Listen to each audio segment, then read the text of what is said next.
money in the bank. Hit you with the. Hit you with the bank. Hit you with the. Hit you with the 808. Hit you with the. Hit you with the 808. Bang to the break. Bang to the break. Bang to the break. Bang, bang, bang, bang, bang. I'm a boss, and you know that I'm finna shine. Got the money in the bank.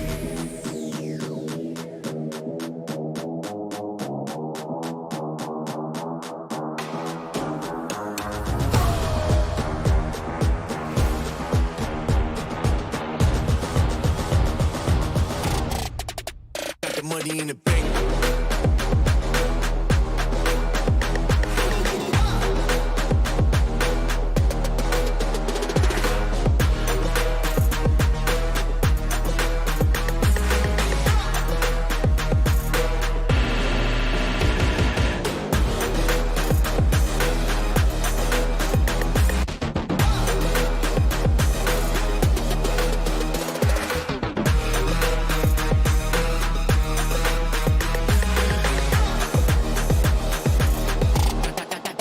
Got the money in the bank.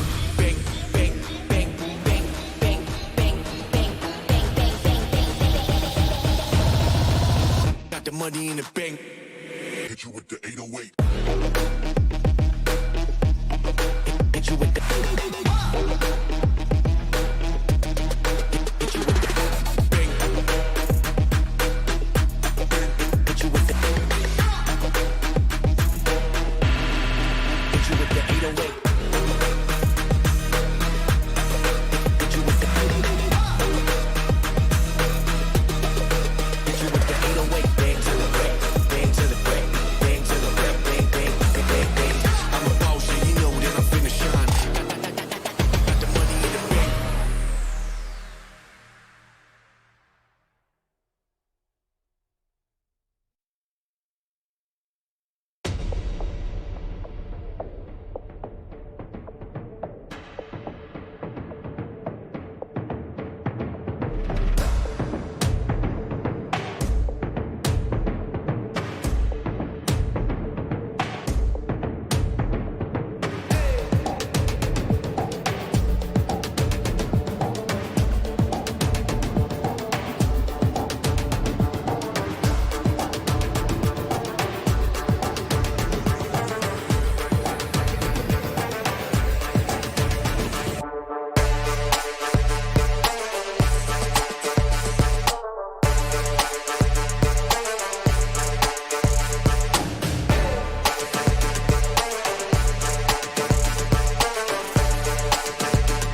am the hunter! Wherever they run, I will find them. Woo! We got this. Stand in my way.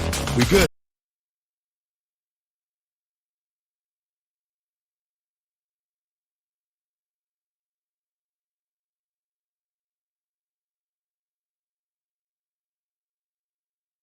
Clean things up. 5 Emperors are going to find themselves in an economic deficit once more as 100 Thieves look to pull away.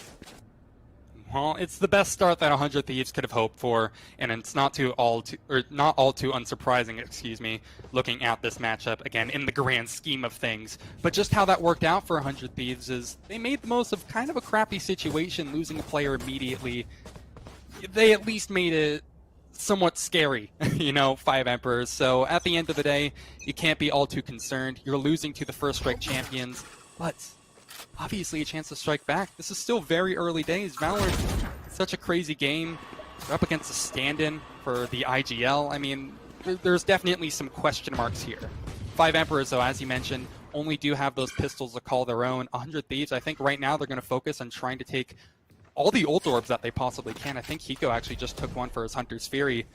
They're just trying to build up the ultimates right now and obviously stabilize their economy. I don't see this potentially being scary. I mean, for sure, 100 Thieves don't give this up, right? The only ultimate available for 5 Emperors is that run it back. What a shot.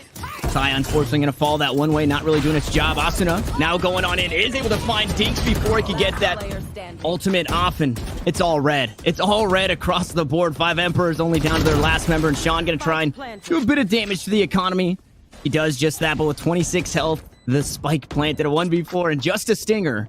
I say just a stinger, but I mean, just beat out that Vandal. There it is. He peeks on out. You just got to go for it. No harm, no foul. Now the economy back in the right place, exactly where the Emperors want it. They have been dethroned 4 rounds in a row. It's another bye round, and I'm interested to see how things change, because it feels like the aggression from 100 Thieves, it's just unmatched. There's no way to stop it, and it's Asuna leading the charge. I really think a little bit more of an emphasis over towards who can control or completely conceding it. Maybe emphasis over towards belong. It's something that you see 100 Thieves do a number of times. Again, looking back at that time in VOD, where they're actually kind of doing exactly this setup. An aggro dart down. Usually they have a paranoia at the ready to play contact off of, but that isn't the case. Their Omen is actually at the other site completely. This isn't exactly the 100 Thieves setup that you're used to seeing from the 5 Emperors, so you know, maybe they're not going to be completely mimicking the champions, but at least they've stayed stable so far. They haven't dropped a player, and we're nearly a minute into this round. Well, down to the minute mark, I think would be more accurate to say. Aggressive drone through.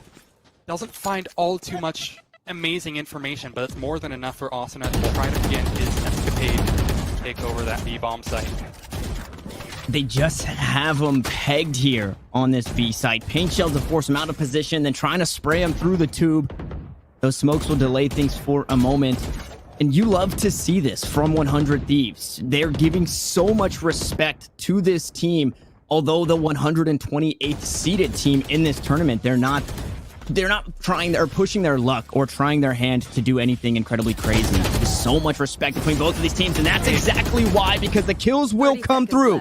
Asuna now stuck on the site all by himself, will finally fall. And with 30 seconds left, that spike now rotating over towards this A site. Sai is still here, has the showstopper available, might look to use it. With that satchel charge, there it is, might find a double kill. It is a double kill, but one unfortunately is himself. Now Hiko to turn things around. The Emperors to get bored, they might just do it. It's all up to the Clutch King, but Hiko will fall. And against all odds here, Ito, 5 Emperors pick up a round. Hey, this is how a comeback begins. This is how an upset begins. But 100 Thieves, they're not going to take this one lying down. They are so good at adapting, reading these setups. It's not a mistake that they're going to make twice. Seal got a little bit caught off guard there. It is what it is. You give up one round, but you look to strike back in this next. Another full investment in from 100 Thieves. It's not unexpected, but now they have 3 ultimates in play. 2 actually also on the side of 5 Emperors. What I'm imagining we see here is a pretty similar setup. 5 Emperors immediately gambled, but they're overall playing incredibly passive towards B. And really, 100 Thieves, for the most part, respected it. Oh, look at this orb from Dicey. That's actually going to go Well, it's actually going to miss, but it was supposed to go over towards U-Haul. I think that might throw a little bit of a wrench in their plans. It doesn't matter, though. They're committed to the idea, and of course, that 100 Thieves aggression you talked about before, and it's going to stay true yet again. 5v2, they get the spike down. No further qualms. And then a 2v4, this might be a save round coming on through. Dinks tried to make a play through the teleporter. Sent back with that run it back. And this next round was the complete inverse to what we saw in the previous one. I said they're showing them respect. They're, doing their due diligence to make sure that they're not giving up too much. And that caused them to lose the round. They played it slow. They weren't expecting a few things, like you pointed out. And they lost the round. Now, in the next one, they go right back to it. They take the fights. They win the fights. And that's how they're going to win the round. So 100 Thieves making, again, these adjustments on the fly, realizing how they need to play against their opponents as they net a 5th round now, 5-1. Resurrection available. Looks like Neural Theft and that From the Shadows available as well. And if you're 5 Emperors, at the very least, you're hoping that Hunter Shuri can now be used to stop a plant, buy some time, delay this 100 Thieves push, because it's been the aggression that's working. It's Steel himself who said that Hunter's Fury is probably one of the most versatile ults out there. Only can be probably matched by those Jet Knives, that Blade Storm. But it's so good for eking out an early kill. If you're really clever with your dart usage or drone usage, it can also be good to deny plants or even in a post plant. There really are a lot of options, kind of like what you mentioned, Tanner, but you have to hope that it's going to be good. 100 Thieves, it's not broke, so they're going to keep on doing the same exact thing, Hammer it in until eventually 5 Emperors learn their lesson. There's an aggro dart through, trying to, I guess, have not map control, but at least get some early information on potentially what 100 Thieves are trying to pull here. But I think it was really good for also now not to shoot that dart, nor even peek it. Now, they'll be fighting for it again. With the recon dart used, they really got nothing for their trouble, 5 Emperors. Not the best start, but this is how they won their first round, staying even at about the minute mark. A burst is going to be coming soon, however, and that's going to be the real scary thing.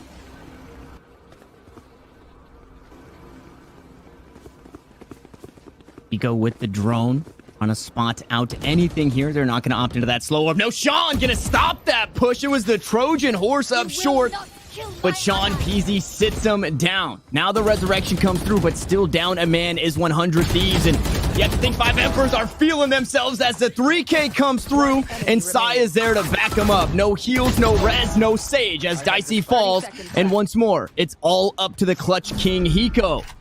Gonna take that teleporter with the spike. Little does he know, he'll be running into Dinks on the site. We'll see if we can come out on top inside the tube. There's the flash. There's the kill. And the slow play style once more stunted. 5 Emperors have that book read. Once again, a great read. Obviously, at the end of the day, it was Sean Peasy finding that immediate double that forced the resurrection out from Dicey. But I think that's something that maybe 100 Thieves are not going to exactly be able to fully counter, because this is not usually the same comp that they're running. Again, as I mentioned before, a lot of times they run a Phoenix. It's not uncommon at all. In fact, I'd say it's probably the most common strat on A to do nowadays is a flame wall across that angle that Sean Peasy was watching. It doesn't completely deny the opportunity of that happening, but it makes it a hell of a lot harder.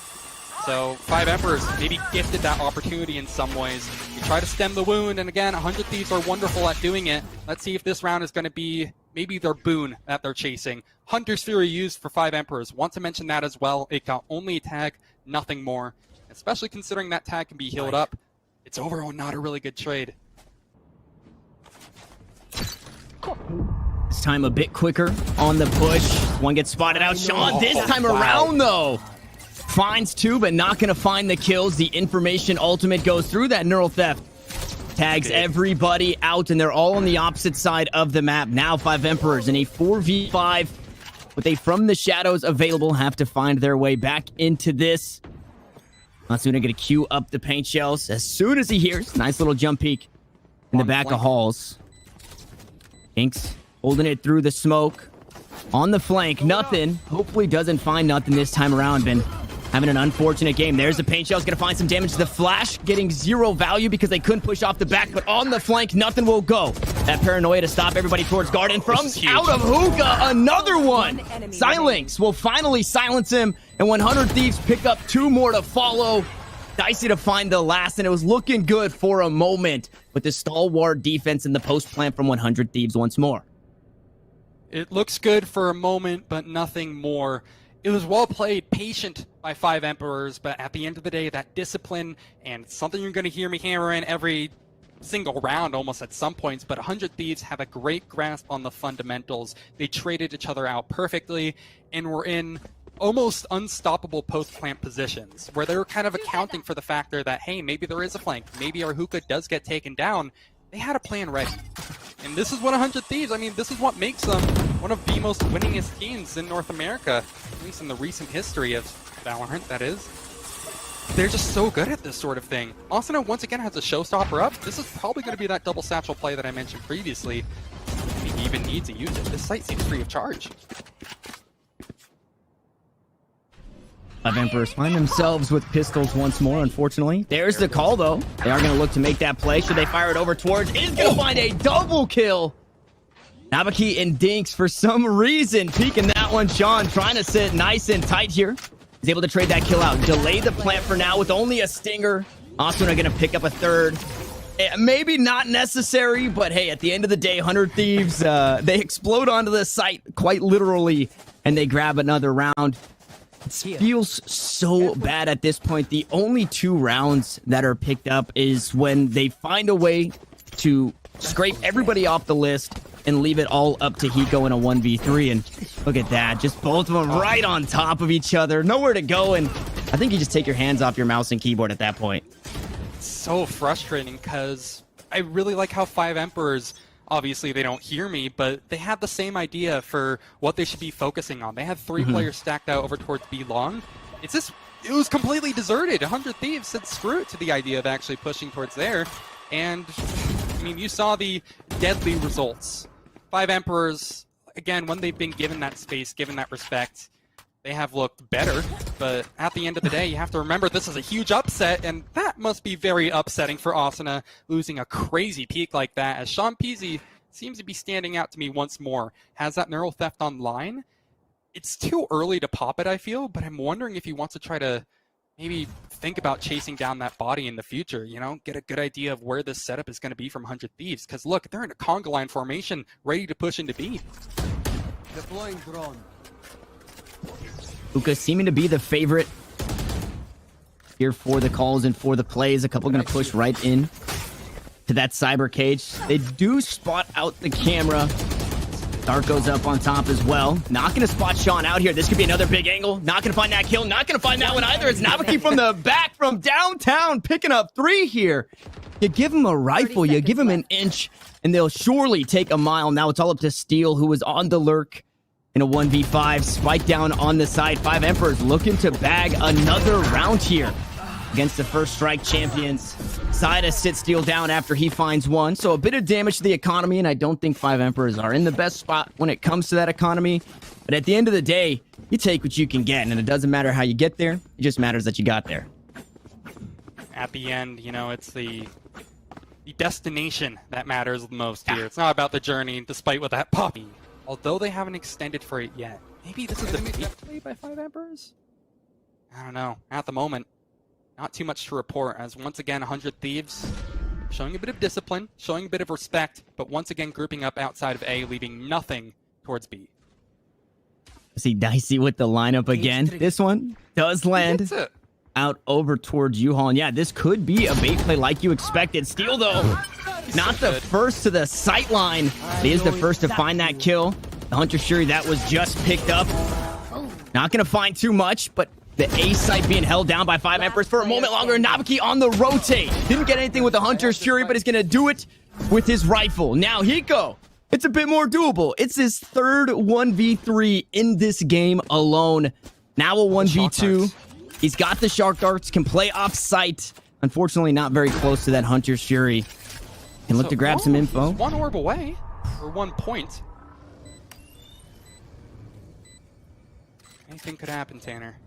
That's the magic of Valorant. That's the magic of Hiko. That is the magic of Hiko. I love that right there. Is both on the site.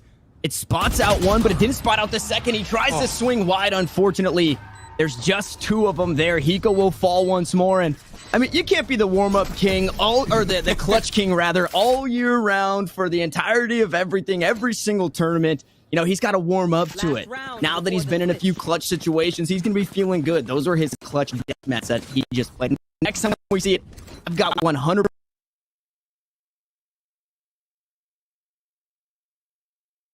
from 5 Emperors if they could go 7-5 at the half. At the very least, even if this game starts to go the other way when we swap sides, you can say, hey, at the half, the reigning kings in 100 Thieves, we took them 7-5 on their best map. It's rifles across the board, except for Dicey, who's going to be sitting onto that Spectre. And we'll see if 100 Thieves decide to play it slow once more.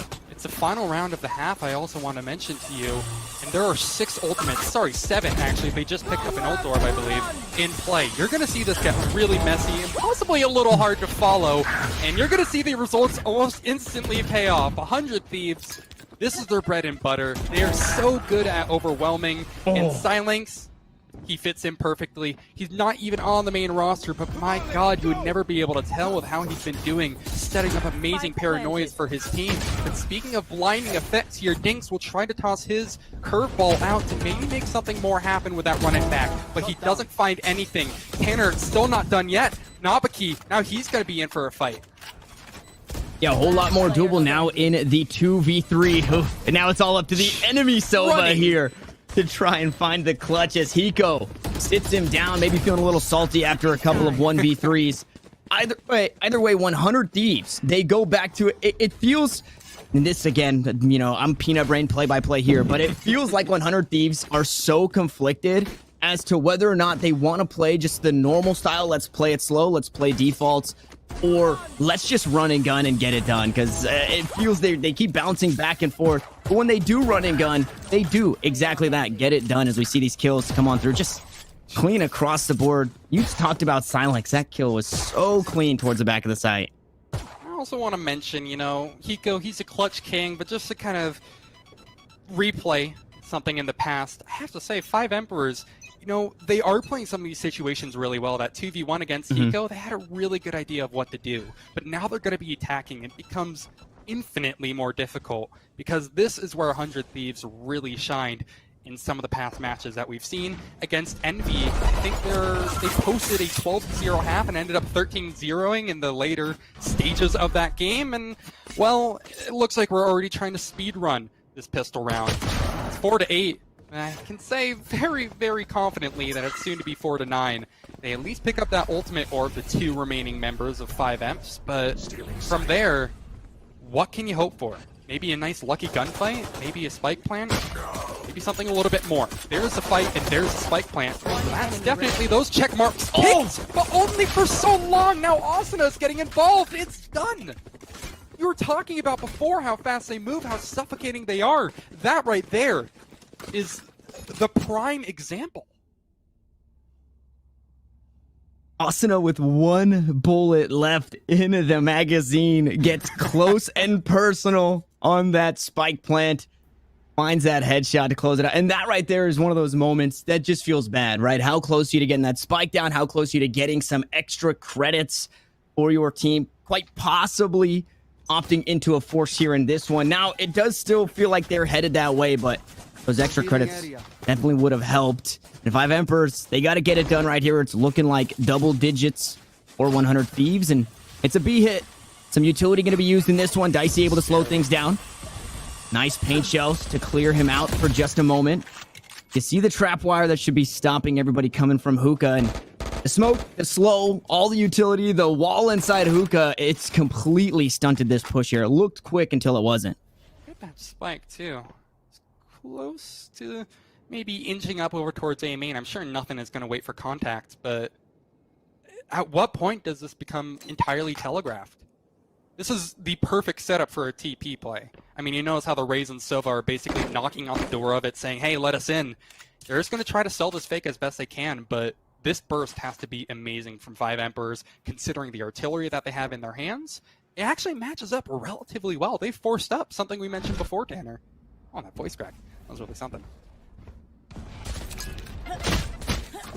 Unfortunately, 100 Thieves don't take the bait, but they do take the first man down. Sean Peasy Gonna pick that up, and Silence trying to make his way out of U-Haul to help his team. One of the only members here now, Hiko, coming to back him up. It's Stingers, it's SMGs, it's a Ghost in the hands of Dicey.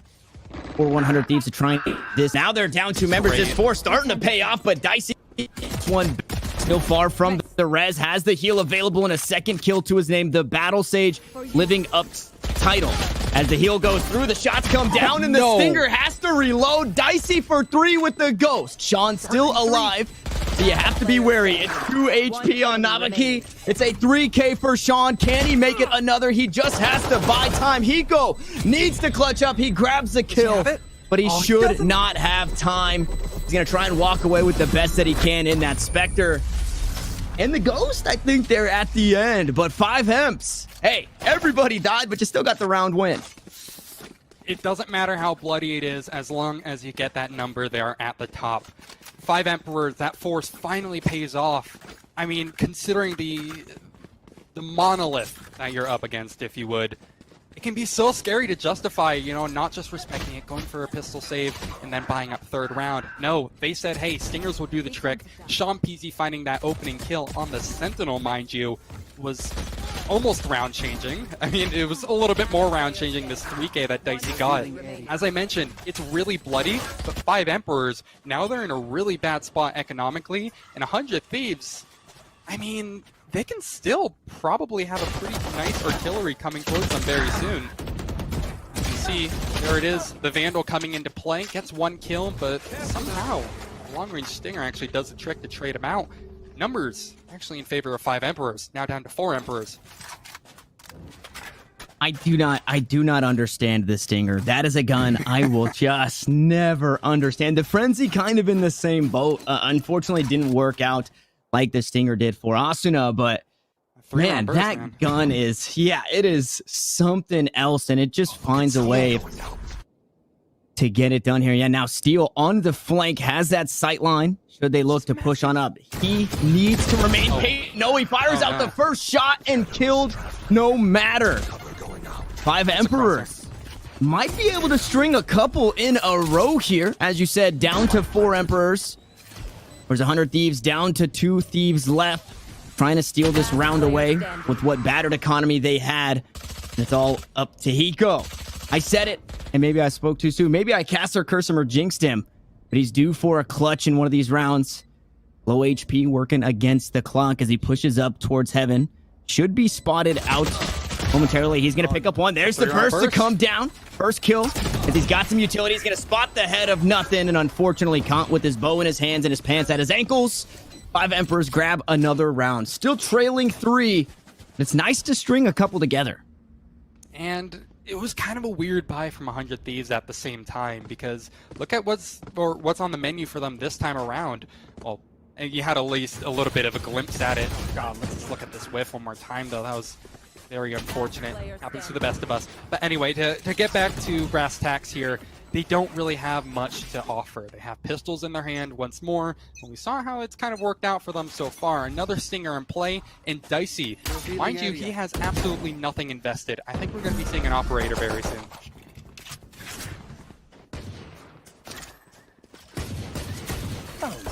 Nice TP play. The camera, the spray down. Dinks is going to get one. A beautiful cage to try and slow things down, and now Sean Peasy is just going to go right into the fray. He walks into another Stinger, and they find another couple of kills. Although the economy wasn't great, it was pretty shaky on both sides. So a solid round pickup here, as it's all up to Hiko once more. Looks like he's got a sheriff in his hands. He gets spotted out and taken down. That is tactical shooter timing at its finest. 5 Emperors pick up another one. I mean, this is, you know what? I don't want to say too much. I don't want to say too much because it has been an awkward round, or it has been an awkward half with the forces coming the way that they came and the economy being super weird, the arsenal being super weird. But now, as you stated, Ito, they've got that operator online. I just don't really 100% know what to expect. I mean, judging by what they have set up right now, it's going to be kind of one of their prime B long takes, but they don't have the paranoia set up, and I'm so used to seeing that, really, from 100 Thieves, so they're changing things up here. I really kind of like how they're innovating. You know, again, maybe you don't have to 100% take this game seriously, but considering how close it's actually gotten between the team of relative no-namers, if you would, they're looking to innovate once more, and there it is. Beautiful paranoia to take over Showers. Steel finds a kill for his trouble and somehow gets out to tell the tale. 1 point of health. I can already see the Twitch chat spamming 1, and how could you not? He gets away with murder. So feels bad, man, to say the least. They're 1 HP separating Nabaki from a shock dart kill, and Dicey not getting a whole lot here. Aggro. He's so aggro, though. This is ridiculous for a Sage. That's the Battle Sage Zoomer mentality. Just keep moving forward. There's a line drawn, though. There is a line drawn. He's not going any further than long. He is just going to hang out and head on back to the site finally and maybe saying his prayers in that one. Getting lucky. Somebody had a Guardian Angel left. saying, please don't walk out towards Hookah or you will get shot with that operator. Now with 30 seconds on the clock, this read. being down a member. Yeah, Steals the in. rotate coming over from 100 Thieves. Steel once more on the flake, trying to right his wrongs. Asuna with the paint shells and a beautiful tag from Hiko. He's gonna net that first kill onto nothing. That's the spike down right in front is Steel, though. There's the flank paying off, but it's back and forth across the board. Now in a 1v2. A very winnable round, and as I say that, you spoke it, Ito. The time is not in the favor of 5 Emperors as Hiko sits down the imposter once more. Whether it was kills, whether it was the spike, 5 Emperors were destined to lose that round. And they moved their way into double digits as well. Crazy antics there from 100 Thieves. It felt like they were so close to going down. I really think, you know, Silenx, excuse me, has been slotting in so perfectly from Nitro because it's really similar to the kind of roles that we've seen both of them play. It makes sense because they're on the same operator, or the same agent, excuse me. There is an operator in play, but that's completely besides the point. But he's been setting up amazing paranoias over towards Showers, and it looks like they're actually having a bit more of a focus. They're only sending a dart through, but this is the same setup that they did last time, only it's completely deserted. Remember, when I talk about how 100 Thieves innovates, this is what I mean. It's small little changes that just really mess with the minds of 5 Emperors. It's working out perfectly. Spike down immediately. I don't really think that changes all too much, except for the fact that they're now down a very vital player. No smokes in play, Tanner. Couple of ultimates available, though. The cages, cyber cages, could also be used, but not necessarily as quite as valuable as those smokes, like you pointed out. And Dicey once more getting aggressive, and he's going to pay off for him. Dicey now able to back away. The wall is up, and the Sage is out. Dicey coming up huge, finally getting value for having that operator, that 5,000 credit investment. And the Emperors, once more, find themselves down another player here in a 3v5, and they're going to be running out of time. 35 on the clock, and they have to just pull the trigger. How is 30 seconds Asuna already in market, though, man? This guy is going shopping mid-execute. Time is of the essence here. At this point, I'm kind of thinking 5 Emperors would rather just save on their guns, excuse me, because the numbers aren't in their favor for starters. But hey, everything has to begin with 1 kill, 1 shot, 1 opportunity, if you would. But I'm not going to try to plagiarize lyrics here. I'm going to try to figure out what they can do. And the answer is not too much. Hiko is there behind, ready to shut things down. And it's a save, albeit only with 1 player. Nabaki, he doesn't even get to save the rifle. This is a huge dilemma now. 5 Emperors, they can at least get another buy-in, but the money, it's starting to kind of dry up a tiny bit. If they lose this, they're probably going to need to, you know, stay a little bit frugal. There. Jeez. Dicey.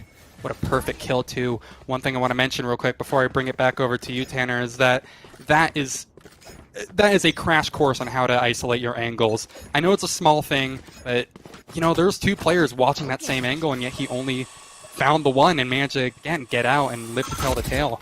That is massive. It's the small things that make the difference. That play is a play that you expect to, hey, trade this kill, right? But just the way that Dicey peaked, kind of what you were highlighting, is they made it to where it was favorable for him no matter what. Now it looks like we're trading ultimates up in the air. They will go Asuna. Going to be the only one to find the kill. As Nabaki trying to do what he can, and I respect Sai going for the point blank and maybe panicking a bit. Now nothing trying to That's get huge. away, but nothing to be found as Asuna peeks. Dicey finds another.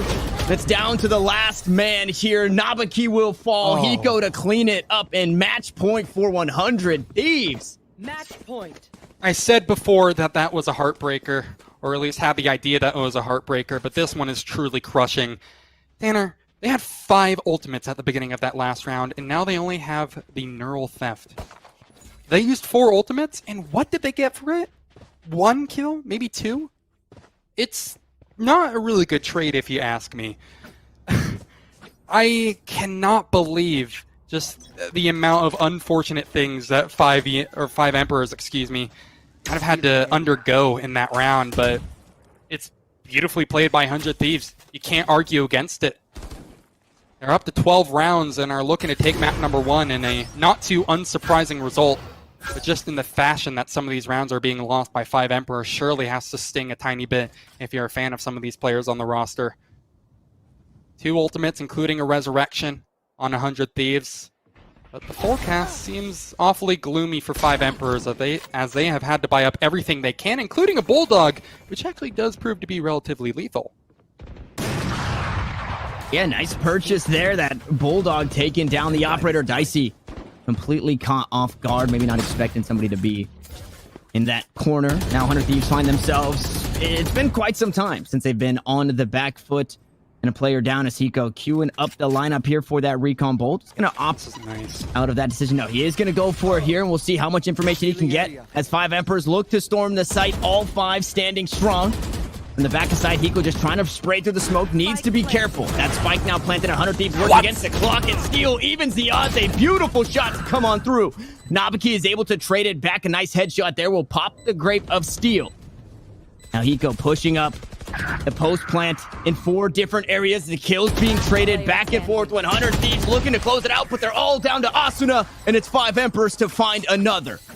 Stay alive on obviously one of the most important rounds of the game. They're up against match point, for Christ's sake. They looked great while doing it. 1 fatality through it, and they were in control of that entire round, it felt like. It's what you said, Tanner, that 100 Thieves, for the first time in a while, were on the back foot. Great duels won by Nabaki in particular, completely, changed the record. And now, 5 Emperors, they're playing a completely new tune. It could end here. That's what's so scary, though. Again, still things are heavily in favor of 100 Thieves just by the ultimates alone. The eco hasn't quite welled up yet, or dried up yet, excuse me. Still have a decent amount of wealth in their pockets, and they definitely have the shots to match. Dicey finds the first and possibly one of the final frags of map number 1, and Asuna probably there to find maybe another nail to drive into the coffin as we enter probably the last stages of this game, unless we see another miracle happen, Tanner. It does feel like it would take a miracle. Steel Paranoia. now mixing up the angles here. Sprays down nothing. That's the spike down. The cage goes out to 100 Thieves. They've got the info. They've got the kills. They've got the 3-player advantage. And they're looking to close things out. The VCT starting off with a 100 Thieves win. Because it's all down to Sean Peasy. If anybody can get it done, it's Sean. He's going to spray it down one. The boombot comes on through. But it's silenced through the wall. And it's 100 Thieves to pick up right where they left off. Well, that is exactly what you can expect out of the reigning champions. A beautiful, beautiful performance from them, excuse me. And 5 Emperors. We're talking a lot. We're gassing up the other side, 100 Thieves. But 5 Emperors had some really good, notable moments there. When they were playing a little bit slower, 100 Thieves seemed to be caught off guard. Really strong setups, I'd say. As a whole, considering this is the best map for 100 Thieves, at least statistically, that's not too bad of a performance. I'm not saying we're going to be seeing this be a reverse sweep on maps 2 and 3, but it has at least some of the makings of a potential, regulation overtime game. I don't know. I think it could definitely go closer. I think you put up more of a fight than we've seen a lot of teams do against 100 Thieves. So I can't imagine 5 Emperors are holding their heads or holding their heads down, hanging their heads rather, And it's something that you mentioned, I believe, a couple of times, but it's the small things, right? There are very few times and very small minor things that could have been changed in that game where we would see rounds go the way of 5 Emperors. So I think as a team who's kind of just throwing their name in the pot and trying to do what they can in the round of 128, things aren't looking as bad as it may seem, although a 13-7 in that one puts 100 Thieves in the lead. Now, with that being said, we are going to be headed over, I believe, to Ascent for map number 2. That is going to be a 5 Emperors map pick. Ito, before we hop away for a second, thoughts on that one? I've already been impressed by 5 Emperors. I'm not going to say they're going to take it because predictions are just so hard to make against, you know, one of the arguable best teams in NA. But I think it could go the distance.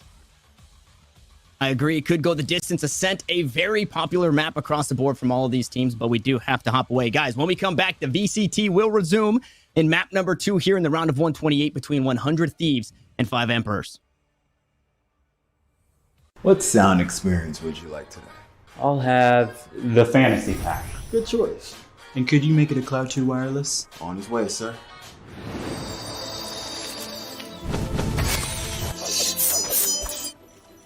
Sounds amazing.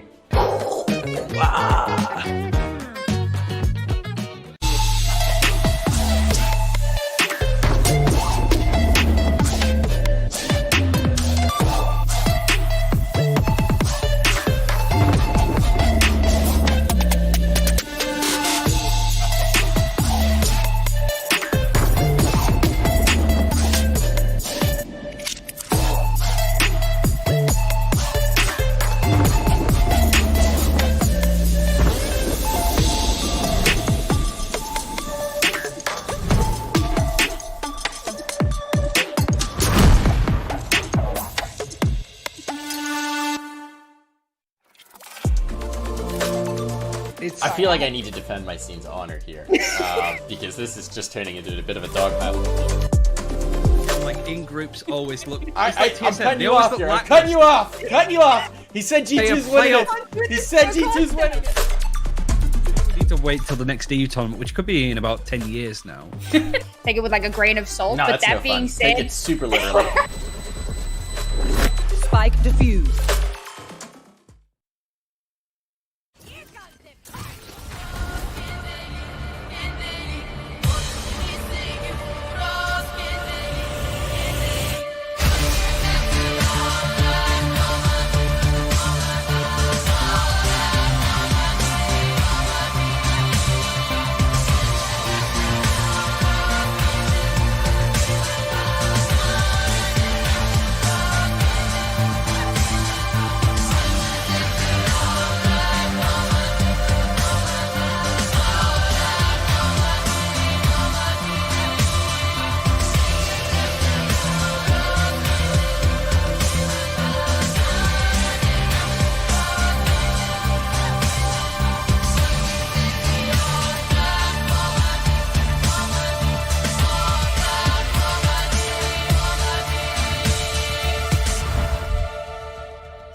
Ladies and gentlemen, we're right back at it here. It was a victory for 100 Thieves on Bind. Now we're jumping over to Ascent to see who can get things done. It's 100T. It's 5 Emperors. I'm still Tanner Metro. I'm still joined by Kieran Ito Price. And that first map, I think it went the way everybody was expecting, but 5 Emperors, they put up a pretty solid fight. Yeah, they definitely had some really solid rounds, something to look back on the VOD and kind of reminisce about, hey, you know, remember that time where we were really close to actually getting some really solid rounds off of the best team, one of the best teams, I should say, in North America? It was great. Here's a couple of highlights just to go ahead and give you an idea. You know, visualize yourself in the game if you're unable to catch everything.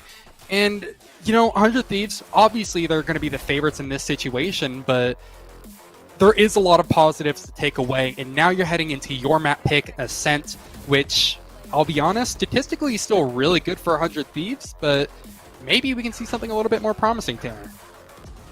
Yeah, I wouldn't doubt it. I would think that going into 100 Thieves' best map, this is kind of how things look. Now when you're in a spot where you're a bit more comfortable, unfortunately we don't have all the info on 5 Emperors to see where they feel most comfortable with this map pick. And man, just to pause real quick, that shot did not look like it hit on my screen. I don't know about you guys, but Dicey just somehow, some way gets it done, and there's the close. But now that we're headed over to Ascent, this has been a map I feel like since it was released, everybody feels the most comfortable on Ascent. In best of ones and best of threes, it's typically that map pick. And so many teams you can say they do well on Ascent. They have a higher win percentage on Ascent. We see that all the time. Now we're getting that in a team where if you're not the most comfortable with the map in itself or against a certain team, you know, you fall back on where you are comfortable. And now we get to see 5 Emperors do just that. And I think as far as balance goes, Ascent, Ito, it feels really balanced. It does feel, but it does feel balanced, excuse me. I actually don't have the statistics to back it up, exactly that claim, but I really think it kind of fits 100 Thieves style of those really sick mid-round calls from them. You know, there's a lot of opportunities for great info plays. I wouldn't be surprised at all if we were to see, you know, aggro darts through B main or something, and then maybe someone solo pushing to try to, you know, find enough info to completely gamble a site. I think 100 Thieves could treat this as their playground, if you would. And the stats kind of match up for them because this is their second most winning map at 62, I believe it is, compared to the 71 or something of Bind. So they've played this map a ton, and they're really good on it still, despite it being the map pick of the enemies, that being 5 Emperors. So now with this being a different map, obviously, than Bind, this one having a mid that you can play through, what are we expecting as far as compositions? It sounds like we are jumping right on in to see the agent select here. I don't think we get the Sage, unfortunately, and that makes me a little sad. I don't think we do unless they're feeling real spicy. I'm seeing the Yoru hovered, which, yes, that is tournament legal, by the way. This is going to be the first time that we're seeing Yoru. I mean, okay, wow, we are seeing the Sage. Interesting. I was going to say it's very likely that we see a Jet, but it's still the round of 128. It's not, I guess, all too unsurprising to maybe see a little bit more of an emphasis on trying out new compositions. Even when Sage was at her best, it wasn't all too uncommon to see her maybe neglected a little bit on Ascent. I know there's a couple of teams that in her heyday would completely, give up on actually even trying to run her. I think T1 is the one that comes to mind. So it's interesting to see the Sage. It's not a throw pick or anything, but definitely not part of the usual menu, if you would, for 100 Thieves. Definitely not a part of that usual menu, and this gets me so much more excited now that 100 Thieves, they're trying to, gain some ground with some agent compositions that they can mix up and play on other maps. I would think that if Sage works here on Ascent, no matter what the team, but if Dicey can make it look good here, what is stopping them from not only playing that on Icebox and Split as well? I think that it looks like 100 Thieves, it could just be the Silenx factor, having maybe falling back on comfortability and that Sage having the res, having the heal, kind of making the team feel a bit more comfortable. But that could be 4 maps where we could quite possibly, and I guess we could talk about Haven too, but 4 maps where 100 Thieves could play that Sage, and you always have to be thinking about that. That is such a huge X factor for these guys as we look to kick things off underway. It's going to be a stack up towards A main here for 100 Thieves to try and get some early kills. Well, you have to imagine that they're going to not ban Split if we're even going to see Sage on Split. I want to mention I actually did do a little bit of research, and they actually have played Sage once in the past against FaZe, which was a 13-10 loss, and that was during First Strike, I believe. Correct me if I'm wrong, Twitch chat. It's not unexpected. It looks like they actually have practiced this before, and they're going to be once again relying on trying to take some early fights. Very similar to this kind of T-side aggression that we saw, or sorry, attacker-sided aggression in map number 1, but this time they're doing it on the defense. And they've actually gotten a little bit of a step up. Quick push from 5 Emperors as they look to go in towards B. Steel playing contact off of his turret, and things could get real bloody here, Tanner. Steel might not even be needed there in the back. Silenx going to find one up towards mid. There he goes. Now on the board is Steel. Nothing going to trade it back, so getting on the board a bit earlier here. Definitely helping kick things off, and unfortunately, nothing. You got to find a whole lot of something as Hiko going to find the shock dart kill. No better way to end that round. The spike planted, though, so we're already seeing, the better half here of this pistol round going the way of 5 Emperors. They're going to have some extra credits, and we could quite possibly once more see that force coming on through. I'll have to go ahead and keep a nice little eye out for it. It seems Frenzy's bought up. They're not really believing in the idea. They don't want to test their luck, if you would. But I think what was kind of interesting to note there is I feel like every time we've watched Nothing, he always has his paranoia late into the round. It does, I don't know, maybe it's something about how 5 Emperors are structuring their rounds, but it feels like he always has it for these clutches every time that he's alive in a 2v5 or a 1v5 or something like that. I don't know, I'm hoping that we see a little bit more of a emphasis on paranoia plays, because I think it could be possibly the trick that 5 Emperors are needed. But it's not the start that they needed, that is for sure. Once again, we're going to have a little bit more of a focus on Nothing, as it seems that they originally wanted to try to pester over towards Catwalk, but as that drone came through, they're going to back off and re-push a little bit later. There it is. And not a whole lot of info gained. They know that they were there with that Downwell drone going out, but it was the Classic that took it down. So maybe they're not privy to the force just yet. Nabuki actually going to have a Spectre, so the better half of the SMGs. Some would say, the Stinger, just doing Stinger things sometimes gets the job done as well, as it's looking like another mid push. No utility going to be tossed out this way just yet, but they do have Silenx waiting in the wings for this one to make sure nobody comes on through market. Close corner with an SMG. Should find contact onto 2. Dink's going to be the first to peek. No, it's not. It's going to be Nothing, and Dink's there to crate it. He'll be able to retrieve that spike, and now looking to head out onto this B site once more. That paranoia once more not going to be available for the push. Dink's just trying to inch on through. Steel with a close angle and an Ares to sit him down. It's 2 kills from the site, and it's 100 Thieves once more picking up another round. I didn't even originally see that force come through from 5 Emperors because it felt so last second. But that is the big worry that you have every time you force up, much less against 100 Thieves, is that what if you lose it? This is what you're going to be seeing. A terrible, broken yard sale buy and not amazing chances for 5 Emperors. They have surprised me before. They did it a ton of times on Bind, but with pistols and on map number 2, it's seeming a little less likely. But you always have to have a reason to watch, and I think, I'm hoping at least, that they can provide it right here. They're looking to push immediately towards A main. It doesn't seem to be going their way again, Tanner. The action, it begins so quickly, and it might end even quicker. 3 kills immediately for Asuna. Backs up, gets out of dodge, and 5 Emperors. They're left wondering what went wrong. 1 enemy remaining. The aggression. I mean, this is what I wrote down in my notes here for 100 Thieves was it seemed like they were torn in that first map. Do we play it slow? Do we play it fast? Now it seems like they figured out exactly when to play it fastest. Hiko snakes away the 4K there from Asuna. But another 100T round.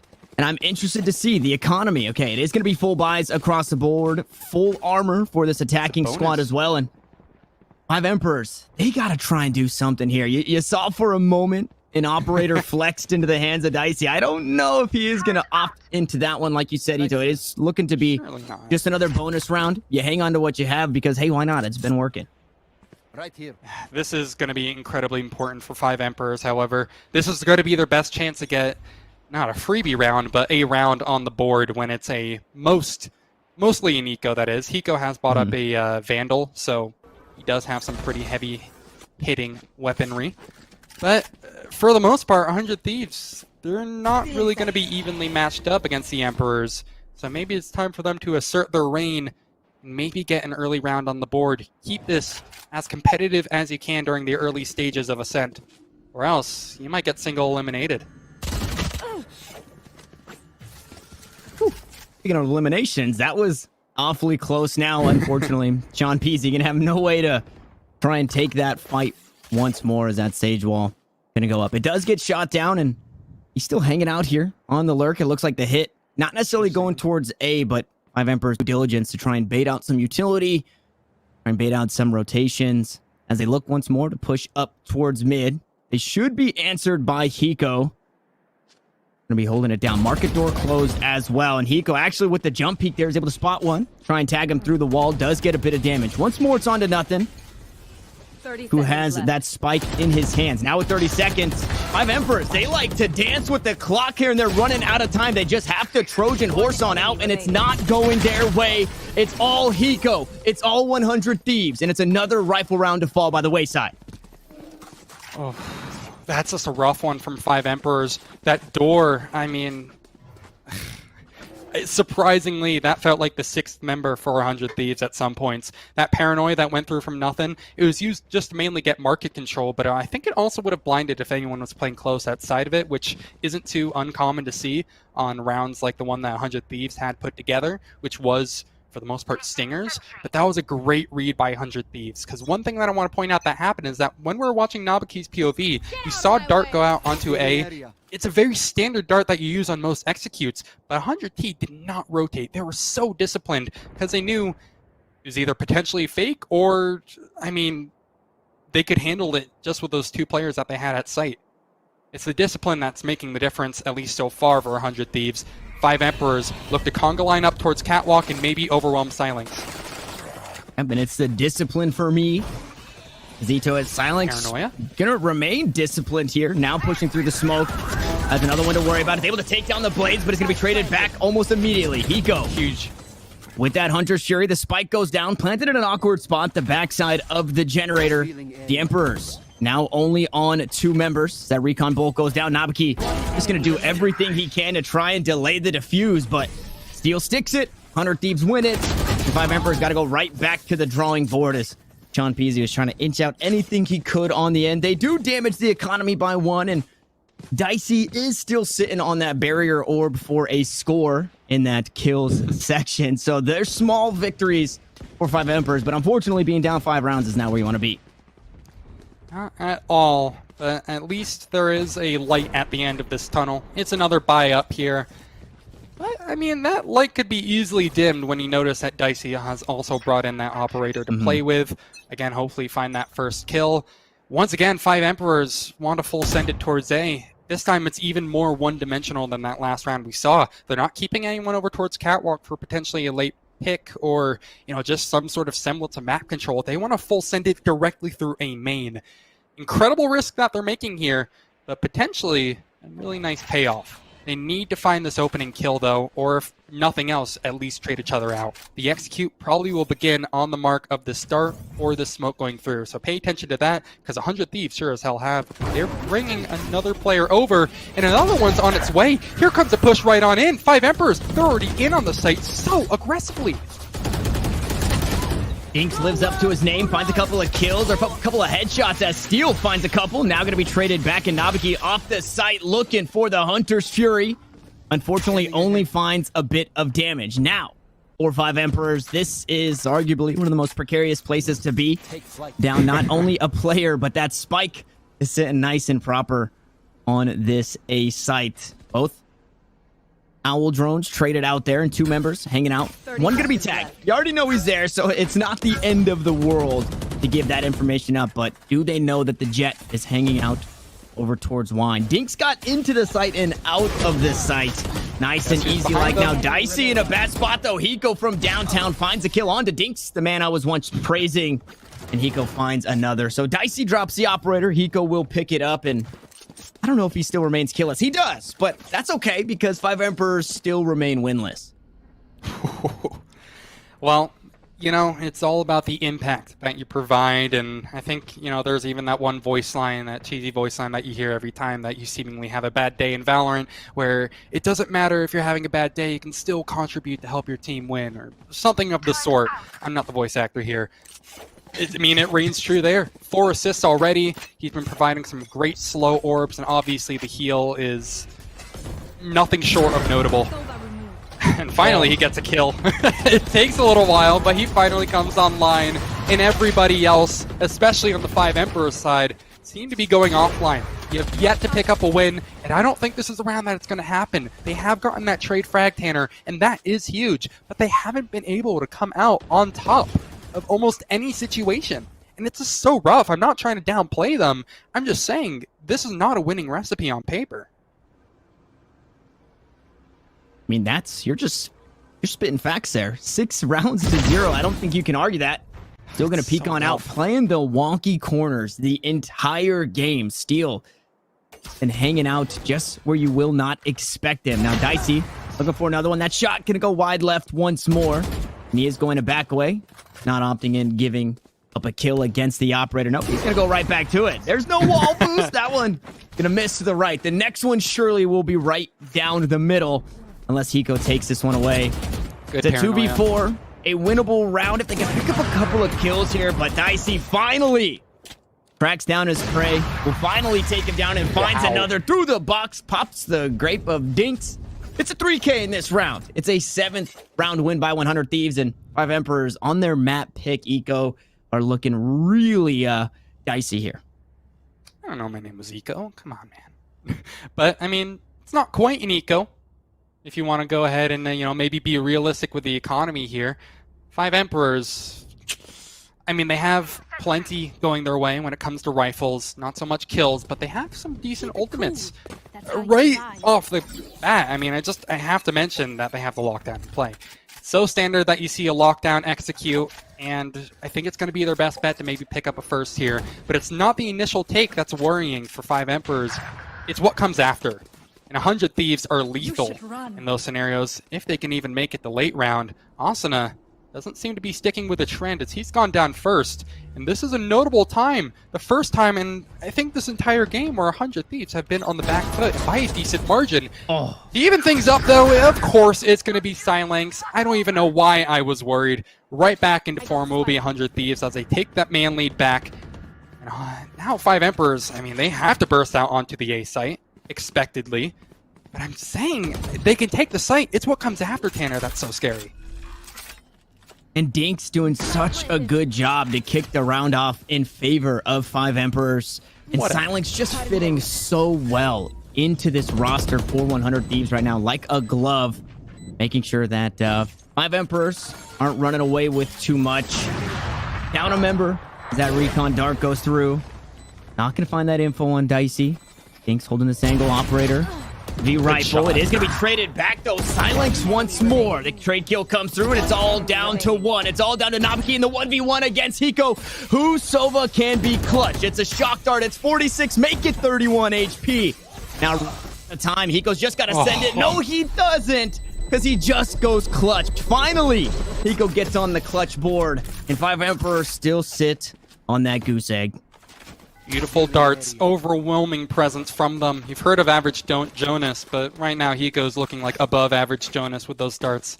Beautifully played. He keeps them for just the right moment. Not throwing them out early. It's not too uncommon to see.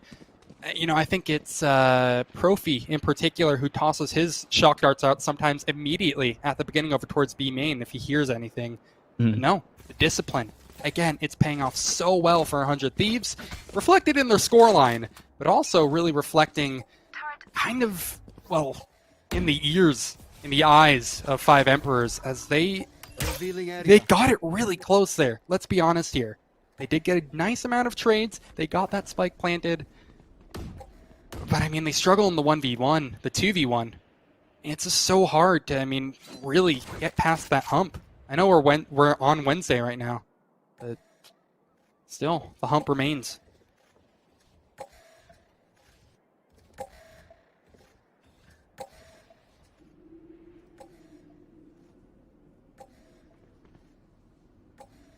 All quiet. on the We're in the same boat. We're in the same boat here. All quiet on literally the western front as we're on the west side of the map.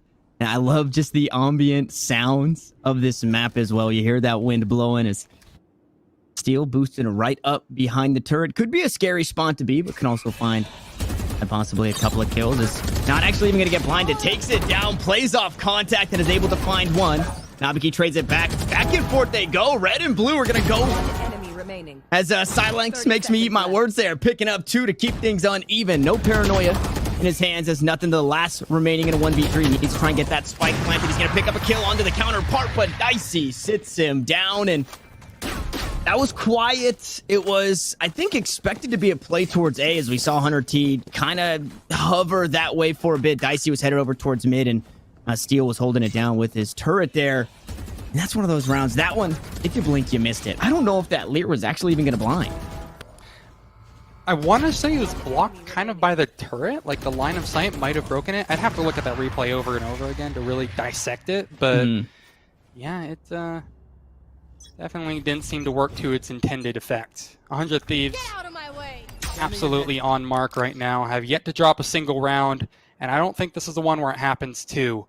But we can always be surprised. Again, that's what Valorant always offers. We have that Blade Storm in play, plus 4 ultimates to work with.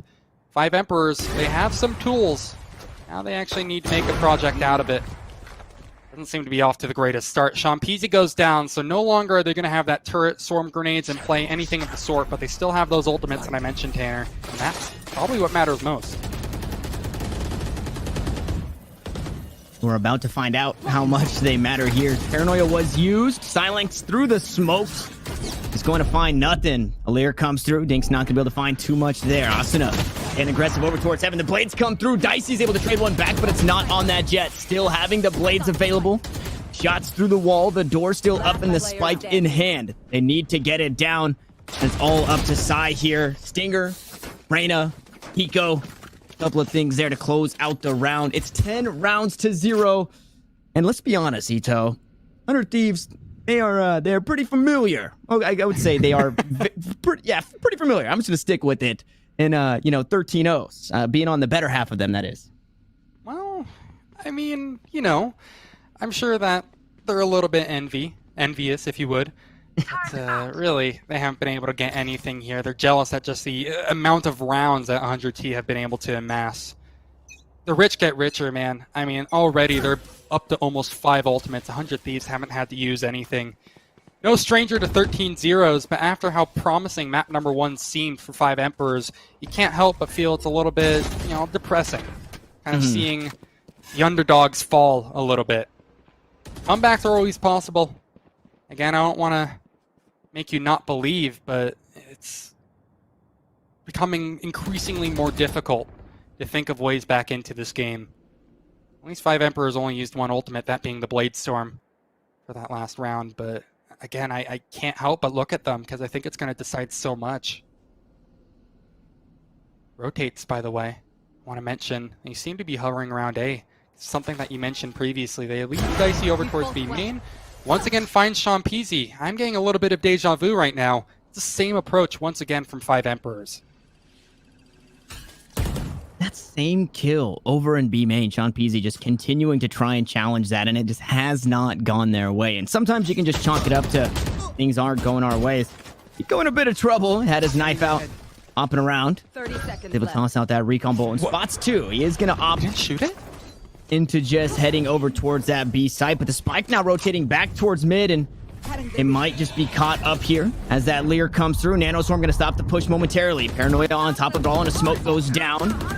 5 Emperors, they're running out of time. They just have to get on the site and get the spike down. The Hunter's Fury going to deny for now. Dink's going to try and get it down. Steel trying to push out onto the site. They're going to run right into 3 members, but they're going to run down 3 members. And it's all up to Nabaki here, or it's going to be 11 rounds over to 100 Thieves, and it's looking like it's just going to be that. Silence sits him down, and 5 Emperors.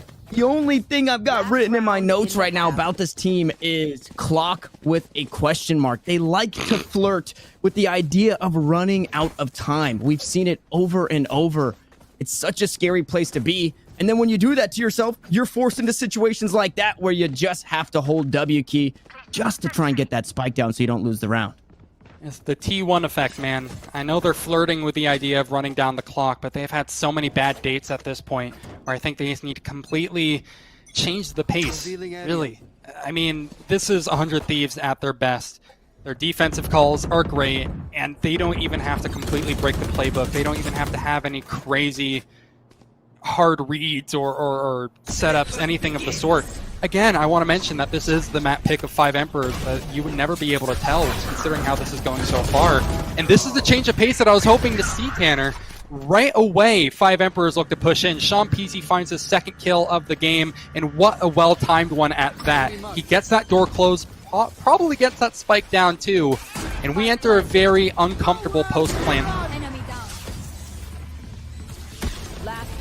Just got a whole lot more uncomfortable. That Hunter's Fury only going to buy a bit of time. Everybody going to get mowed down. And at the half we go, 12-0 for 100 Thieves, and it's only a pistol round separating your First Strike champions from grabbing themselves a 13-0 here in the round of 128. It just seems overwhelming. I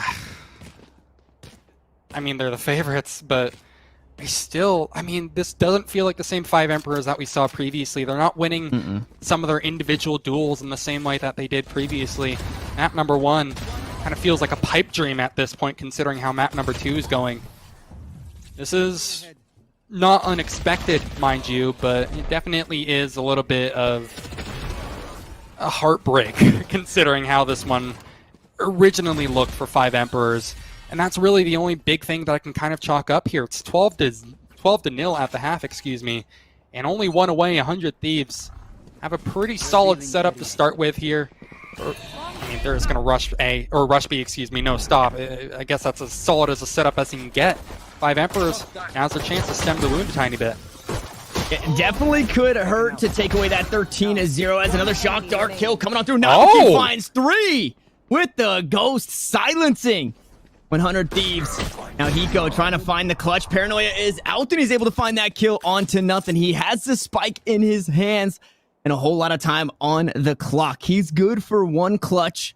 The only one that he was put in this game now needs to go good for another. Was a 1v4, now a 1v3. He's going to creep up towards mid, spot out 1, but the frenzy mows him down. It's a moral victory for 5 Emperors as they pick up a round. Let it be known that 5 Emperors never lose 13 in a row. I mean, they got that going for them. This will have to be the start of something absolutely marvelous. It's a way to start, I mean, for sure. Pretty confident looking, a beautiful individual effort from Nabaki.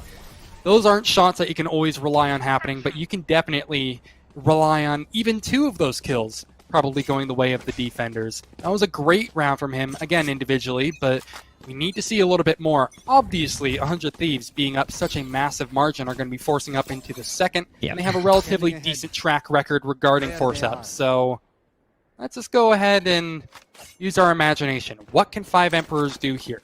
Looks like right now they're completely, well, gambling, to say the least. They've already kept nothing over towards A, and he started towards mid. I'm thinking that right now, 100 Thieves can kind of run the clock down. Probably not to the same effect that 5 Emperors were doing in their half, but, you know, again, rely on that info that 100 Thieves is so good at playing off of. A lot of info gained there. I think 1 on A, 2 over towards tree were both spotted out. As those Lear goes through, it's going to be SMG battles over towards this A site. Asuna not going to look towards that. Lear finds the reload, but not going to find the kill there. Nothing with a beautiful peek to sit him down, but Steel on the opposite side. Picked up that first kill, opening up this B site, and it was all an elaborate ploy to rotate off B site. 100 Thieves. I'm sorry, yeah, rotate off B site. 100 Thieves have since planted the spike and will now hold it down. Nothing trying to creep up the leaderboard with that stinger in hand. A 4v3. 100 Thieves once more find themselves on the back foot, and we've seen how some of these can turn out for 5 Emperors. 3 seconds until dart. That's going to be their cue to push, I'm pretty sure. Oh no, they won't even get that far! Okay, it's got to be done, man. How does it end like that? You blink and you miss it almost surely, but you saw Sai actually say in the chat at the very end, not even mad. And how can you be? Double shock dart to finish things out? Talk about falling with style, man. And style is not only the Hiko way there, but the 100 Thieves way. Everything they did, it felt like they did it with style. The aggression, Asuna just time and time again, being able to push up almost unstoppable in every single push through A main on that defensive side. Obviously, we didn't get a whole lot of it on the attacking side. I really enjoy it was, hey, 12-0, we're going into the last round. Let's just send it towards B. The round gets picked up. 5 Emperors take that one. And then the next one, 100 Thieves, they go back to the drawing board a little bit. They say, hey, it's not going to be as easy as just rushing B to beat these guys. So you see the respect once more given. It wasn't just constantly 100 Thieves just running over this and that pub stompy kind of way. It was a whole lot of respect given to both teams. And like you said, at the end, they say, not even mad. What could you expect? You're coming into this tournament. It's one of the first few that we've been able to see from this team, and you're playing the First Strike champions. I can't imagine you expect too much out of that one. And hats off to 5 Emperors. Even more hats off, obviously. Nitro waiting on that baby to come on in. He gets to take a look back and say 100 Thieves is moving forward. I mean, it's like I said at the very beginning, 100 Thieves, even though they don't have their role IGL, they're not headless chickens. They have some amazing players, and they're incredibly smart. Tanner, I mean, I think that second game, I can only kind of rehash the same points over and over. I think I kind of explained everything through the game itself. I mean, do you have any final thoughts before we head into another break and possibly onto that round of 64 very soon? I mean, it's good to see 100 Thieves picking up right where they left off. I don't think anybody expected anything different. I feel like the only people that might be expecting 5 Emperors to pick something up there are close fans, close friends, yeah, of the 5 Emperors. So 100 Thieves pick up right where they left off. Now they have to keep pushing it forward into that round of 64. But before we jump to that break, guys, we want to give a huge shout out and thank you to one of our partners here for this stream in HyperX. If you guys don't know, HyperX, that's legendary comfort going wireless with the HyperX Cloud 2 Wireless. Built to be an ultra comfortable gaming headset with amazing sound. It's no wonder that it's become the preferred gaming headset for millions of gamers. I think I live with 5 gamers in my house. Every single one of us own a pair of HyperX headsets, so you just can't go wrong with it.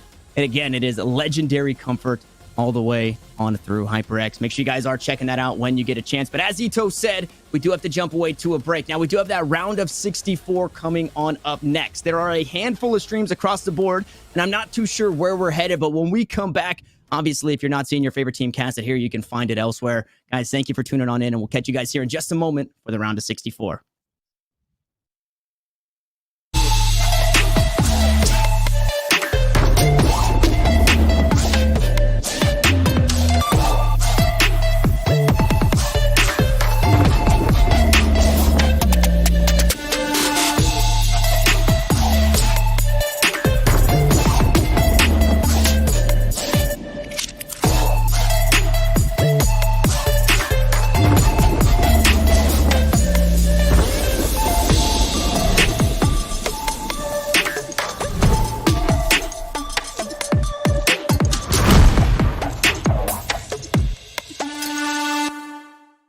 What sound experience would you like today? I'll have the fantasy pack. Good choice. And could you make it a Cloud 2 wireless? On his way, sir.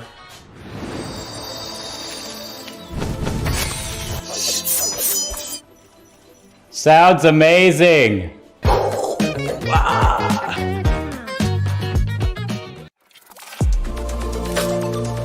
I feel like I need to defend my scene's honor here, because this is just turning into a bit of a dog battle. Like in groups, always look. I'm cutting you off here. I'm cutting you off. Cutting you off. He said G2's winning it. He said G2's winning it. Need to wait till the next EU tournament, which could be in about 10 years now. Take it with like a grain of salt. No, But that's that no being fun. said, Take it super literally. Spike defused.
Show me what you got. Down, up, back, back, up, got down, up, back, back, got down, up, back, back, got down, up, back, back, got down, up, back, back, got down, up, back, back, got down, up, back, back, got. Ain't no reason to back down, so step it up. Got down, up, back, back, got down, up, back, back, got down, up, back, back, got down, up, back, back, got down, up, back, back, got down, up, back, back, got down, up, back,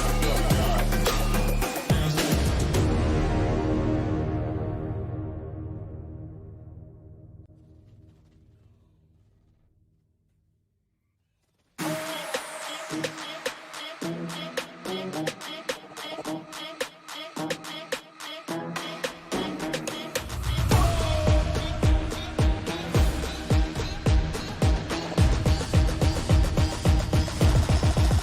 Got the money in the bank.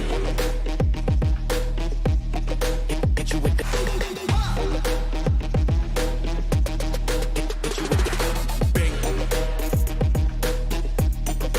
Hit you with the. Hit you with the 808. Hit you with the. Hit you with the 808. Bang to the break. Bang to the break. Bang to the break. Bang, bang, bang, bang, bang. I'm a boss, and you know that I'm finna shine. Got the money in the bank.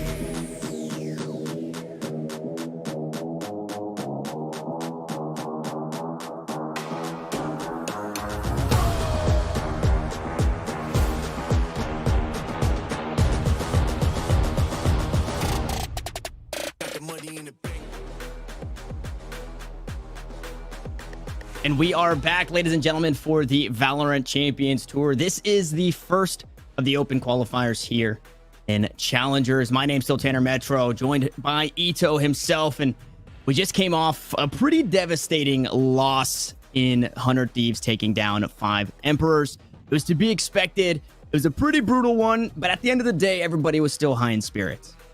Right. I mean, and there's a lot, again, to take away that was great from the 5 Emperors. They had a pretty strong performance on Bind, not so much on Ascent, but some great highlight plays here and there. You know, I'm trying to remember the name. Nothing in particular, I think, had some pretty great flashes. And I actually think we have some replays that might kind of summarize the match in case you weren't able to catch all of it. So, you know, it was here and there for 5 Emperors, but not unexpected at all from 100 Thieves. However, we're not doing 100 Thieves for this next match.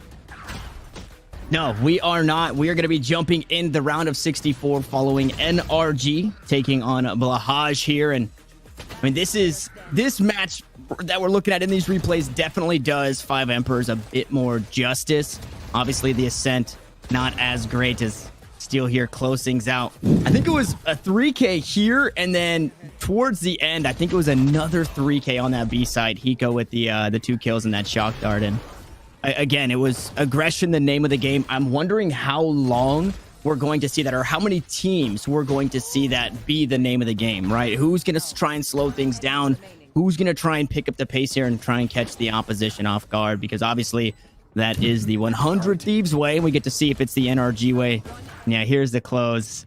So it was not only the shock darts there, but it was a sheriff in the hands of Steel on that one to pick up a 3K. And there you guys go. We've got the rosters here for both of these squads. And NRG, I want to say a fan favorite, Ito. I feel like everybody wants to get their hand in the pot when it comes to watching an NRG game. Oh, for sure, because NRG have only been getting better and better as time has gone by. You know, I think they won the final tournament of 2020, or at least the final one that had pretty high major team, what's the word I'm looking for, attendance. So, you know, NRG, considering how they started, they switched up their lineup, bringing in Infinite towards the end, and kind of controversially dropping Kohler, and yet it still worked out, and they've actually looked really, really solid. NRG, I think, again, they kind of shine in their early round calls if I had to choose one thing to point out about them. But, you know, at the same time, I don't want to completely forget the other team here. This is an interesting one, Blahaj, because they've actually had some pretty interesting results in the past. They've won against Carpe Noctem, Balanced Esports, and Fun Snatchers, all of which are teams that I'd say are kind of gatekeepers of that Tier 3/Tier 2 team, or of that Tier 3/Tier 2 team barrier, rather. So maybe things could get a little bit more competitive, especially since we have actually, I think, found out our map vetoes. I'm not exactly sure, though. I'll have to double check on that info, but I mean, things, I wouldn't say are all perfect for NRG. No, I mean, the start of the broadcast, one of the first things we said, right, is that today could be the day of upsets. You know, there's a lot of moving parts, not only in just the rosters themselves, but as far as, you know, teams picking up random free agents that have been let go, just trying to kind of force things and make it work. And then we've also got operator changes. We have a new operator added to the mix that we've yet to see. We have not seen Yoru just yet, but I can't imagine we shy away from Split for too long. Obviously, Icebox still one that I think a lot of teams are still kind of trying to figure out. One of the biggest things, and I'm surprised that we kind of see it, is the nerfs to Jet feel like that really hurts that agent, especially when now that smoke only lasts just about as long to plant that spike. So if you're looking to make a play like that, you don't have a whole lot of time to say, hey guys, I'm going in, you know, somebody try and trade me or come in with me. You have to, once you're trying to make a play inside that smoke, you have to get that spike down almost immediately. So a whole lot of changes, and that is going to be, I guess, one of the things that we see firsthand. I don't know the last time I got to watch an NRG game coming on through, especially since the most recent changes to Split and to Jet, Brimstone as well. And now we get to see it and how it affects them specifically against a team, like you said, that doesn't have the longest track record, but does have a couple of good wins in most recently, I think this month, right? In a couple of invitationals in this month, Blahaj has kind of been able to show up. Well, I was kind of waiting to drop this bomb on you, but you mentioned that we haven't seen any Yoru. I have the logs pulled up of the last game that NRG just played against Virtuoso, and Shanks was on Yoru. Interesting. So it's kind of in place with what you mentioned about the nerfs to Jet, especially since Shanks played a ton of Jet, as you might imagine. He's an insane duelist. He's picking up the Yoru as well, so a very new addition to the roster. But I'm wondering, I mean, is this something that Chet, the coach of NRG, has been trying to implement into their team since he got released? Is it just something that they're doing for the round of 128, round of 64, before they really start getting into some of these more crazy teams, the ones who are kind of the gatekeepers of Tier 1/Tier 2? I mean, how far is this Yoru going to go? Or is it going to be a staple for them? You know? Lots of questions up in the air. I think something that I've heard kind of in the atmosphere talking about Jet and Jet being, if not the strongest, one of the strongest agents for being your opper, right? Your operator, whoever's using that, typically you see it on Jet. I think Yoru kind of in the same sense adds that shot and then dash factor where you can use, you can displace yourself. You can set something up at the beginning of the map, take a shot elsewhere and completely, not only completely switch up your position in an instant just about, but in a way that you're not necessarily getting hurt, right? Everybody hears that Jet dash. Everybody knows when Jet is going up in the air or dashing in, dashing out, even sometimes in the direction that the Jet is headed. So now with Yoru, things get a bit spicier. So that is one of the ways I think Yoru can be implemented a whole lot. And I think coming into this one, just like Icebox was, just like some of these split changes might be, it's a huge X factor as a whole, as some teams might not have that competitive setting or played that competitive setting with Yorus. Now we already take a peek at these maps and where we are going to be headed. And unfortunately, I don't know if we're going to see a whole lot of Sage between these teams in the map pick. Sure? But it does look like we have, what is that going to be? The Icebox, Bind, and Split. So Icebox to kick things off and Split down at the end. I guess, okay, Icebox, maybe we see a Sage, but I'm just hoping we get a whole lot of Yoru Ito. I know. I was just thinking the same thing. Is like, does Yoru slot in just fine? Because Haven and Bind were played by NRG in their last game against Virtuoso, and they didn't bring out the Sage there, but they definitely brought out the Yoru. So, I mean, I wouldn't say it's all too unexpected to maybe see it. Icebox, though, it is going to be a complete X factor. I do not have the stats on hand, unfortunately, but Sage, I think, just kind of makes sense to bring. She has a lot to offer on Icebox in particular, and it wouldn't be unexpected to see them maybe pick it up. They're thinking about it. EU is hovering Sova right now. Not too late to maybe pick up that Sage, my friend. Or are they just going to completely shy away from everything I mentioned? Okay, well, we'll have to actually see as the timer ticks down. Again, anything can happen in such early stages like this. I know he's not doing the Viper. He's just trolling us, isn't he? There's no way they do double smokes with it. I mean, I guess it wouldn't be crazy for them to, but one thing that I think I remember seeing before from NRG, I don't have the VOD again on hand. I've done all this research, but I don't have the names. But what they do is this really interesting wall by Kitchen, and what they do is partially clip it on the defender side by B, and sometimes Shanks likes to use double updraft up there to have like this really cheeky headshot angle. And I mean, hey, the Jet is there, but the Sage is not. EU has actually decided to pick up the Sova instead, so we're not going to be seeing that cheeky Sage wall. We're not going to be seeing the Sage whatsoever. It's going to be a completely blank slate, and Tanner, I'm not really sure what I can expect. It's different, to say the least. We're already getting this X Factor in Icebox to see how NRG can match up against it, and this is the pick for Blahaj. So this might be one of those teams. I think one of the best ways is I get the worm and the squirrel up top. That's a new one to me, so thank you, observers, for bringing my attention to that. The high ground taken there. The interesting thing or something new here, I think when you have a team, you're kind of putting it together, you're trying to figure some things out. Icebox is probably one of the best maps for you to learn because a lot of people still feel uncomfortable on it. So if somebody's trying to catch you off guard, or you're trying to catch somebody off guard and take you to Icebox, or take somebody to Icebox, I think that's one of the best things that you can add to your arsenal. As I see it as a Blahaj map pick. They are going to be on the attacking side here, and that Spike creeping up towards A. Almost historically, we've seen teams either hit A every single time or hit B every single time. So hopefully here, Ito, we get a little bit of a mix of both in this game. Variety is a spice of life, but for now it is going to be a little bit more bland. Hopefully there is a little bit of spice though, as it seems to be a burst up. Drone has already been used, but this dart is what they're going to be relying on for their intel. NRG, up until that point, had 5 players at the ready. Now they're going back to their default setup, and that will be the cue for Blahaj to start pushing in. Blix, avoiding that paranoia, hasn't exactly pathed towards sight, and keep an eye on that Spike, because it's going to be going down in a very cheeky angle inside this dark cover. Right now, Blahaj, they're looking to play post-plant as much as possible, but here come the Rain of Frenzies! Already, Blue just fills the kill feed, and NRG finished the round before you have a chance to breathe, much less get that Spike down. NRG, they saw Icebox in this map rotation, and they chose violence. On the defensive side, it was all blood here. And it was looking to be a spike plant at the very least, but for whatever reason, it was halted, it was stopped. They tried to pick the fight instead, and everything goes the way of NRG. Now, just like we saw a slow, apprehensive start from Blahaj, we're getting that as well when it comes to the buy here in round 2. Apprehensive, hanging on to pistols, maybe looking to just grab whatever they can here.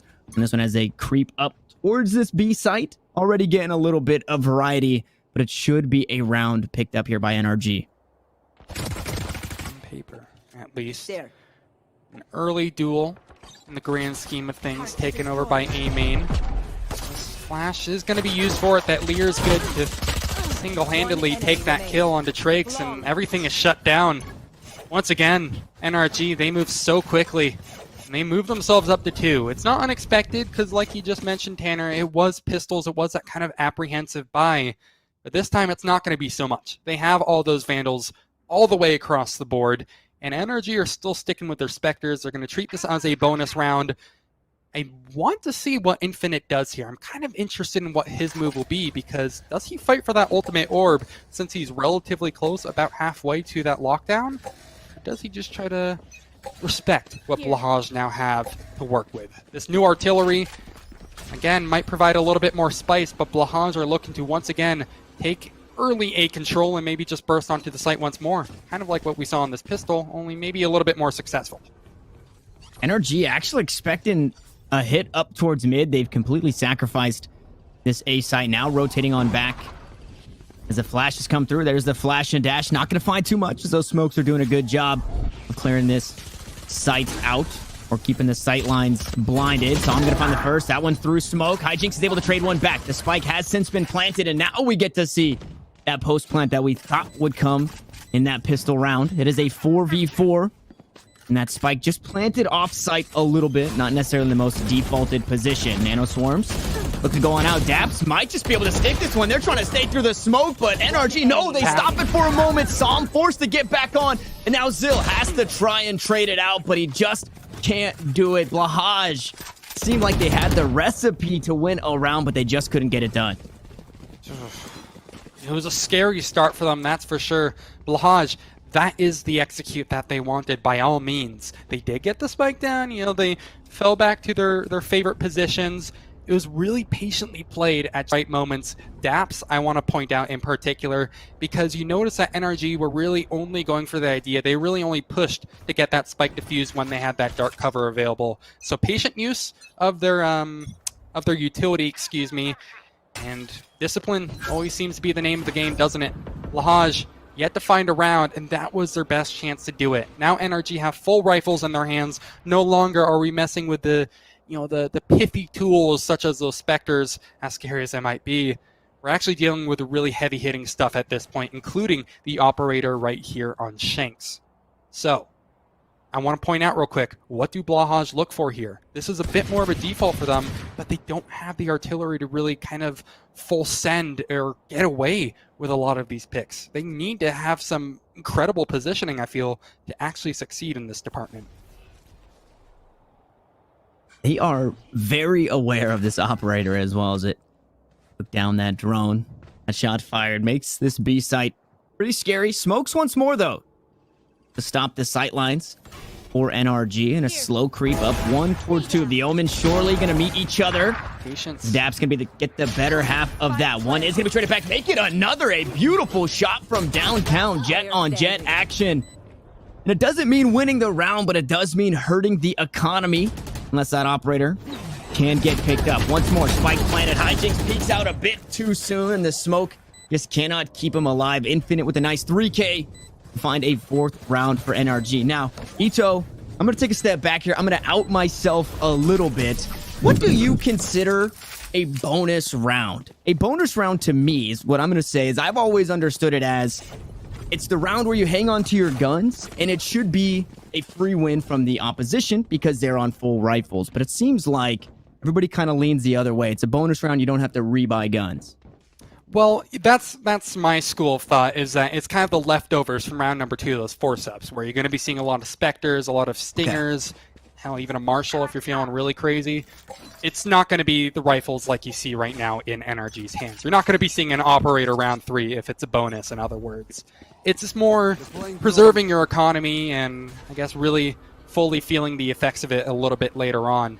NRG, I mean, it's not like they've had to worry about their economy at all. Some of these rounds haven't even gone the distance, and NRG, for the most part, have been able to collapse and completely shut down Blahaj without much retaliation. It's another A execute in, Tanner, and we're still not seeing that variety that I mentioned previously. A couple of B hits here and there, but once again, A seems to be their destination of choice. This time a much safer plant, mind you. This is going to completely change up how Blahaj play. That's actually really interesting. All 5 members still alive here, and as you said, a much safer plant. Galmok gonna go down here. Infinite gonna pick that first one up. Sounded like that spike was teased for the defuse, and it's red going good for 2. There's the Rolling Thunder gonna buy a bit of time. EU and Dapso looking to close things out. They're not done yet. This is beautiful from Blahaj, just trying to play against the clock, and now in the 1v1. The diffuser Shanks, he's still in the smoke. That is the limited time for the smokes. The Strakes to get it done. What a way to win that round. A beautifully played round by Blahaj. It got a little sloppy, but the close there was absolutely fantastic. The pre-fire was beautiful there from Trakes. That is something that you can only have the game sense for. That wasn't a reaction shot. That man, he used his ears. He used all 5 senses, and he can now taste victory. That is huge. Blahaj. That's a round they desperately needed, mind you, and they actually fared so much better against NRG than probably their best chance would have been, that bonus round that we talked about a little bit earlier. NRG, they still have another buy in them, no problems, no doubts there whatsoever, but since that got so scrappy, things are a little bit more scary, as Psalm is definitely going to be dancing with danger and trying to make things even more horrific as he barely gets out after tagging down that drone. There was some really heavy spam towards that area, but he managed to evade all those bullets, stays healthy, and now Daps is going to be the next one to maybe get a little bit of love because he is pushed out all the way towards mid.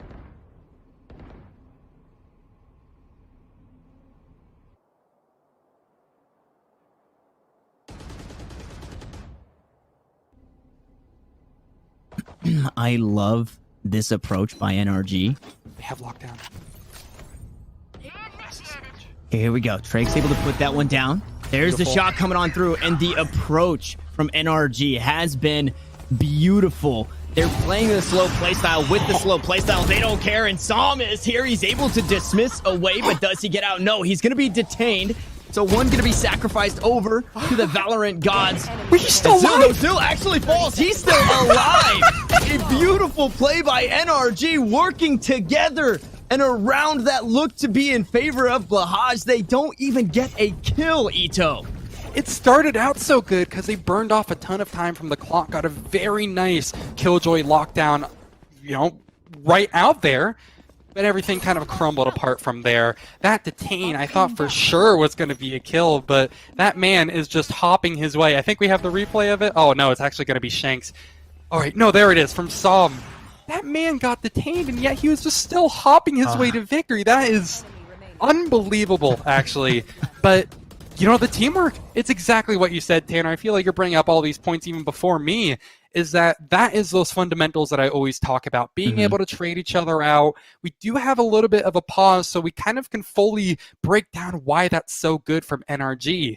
And it really does come down to being in those perfect positions to, even if it's not the craziest highlight, you're not looking for a solo play, you're looking to keep each other alive. They have that one on lock, and that sort of structure is what so many teams just strive to have.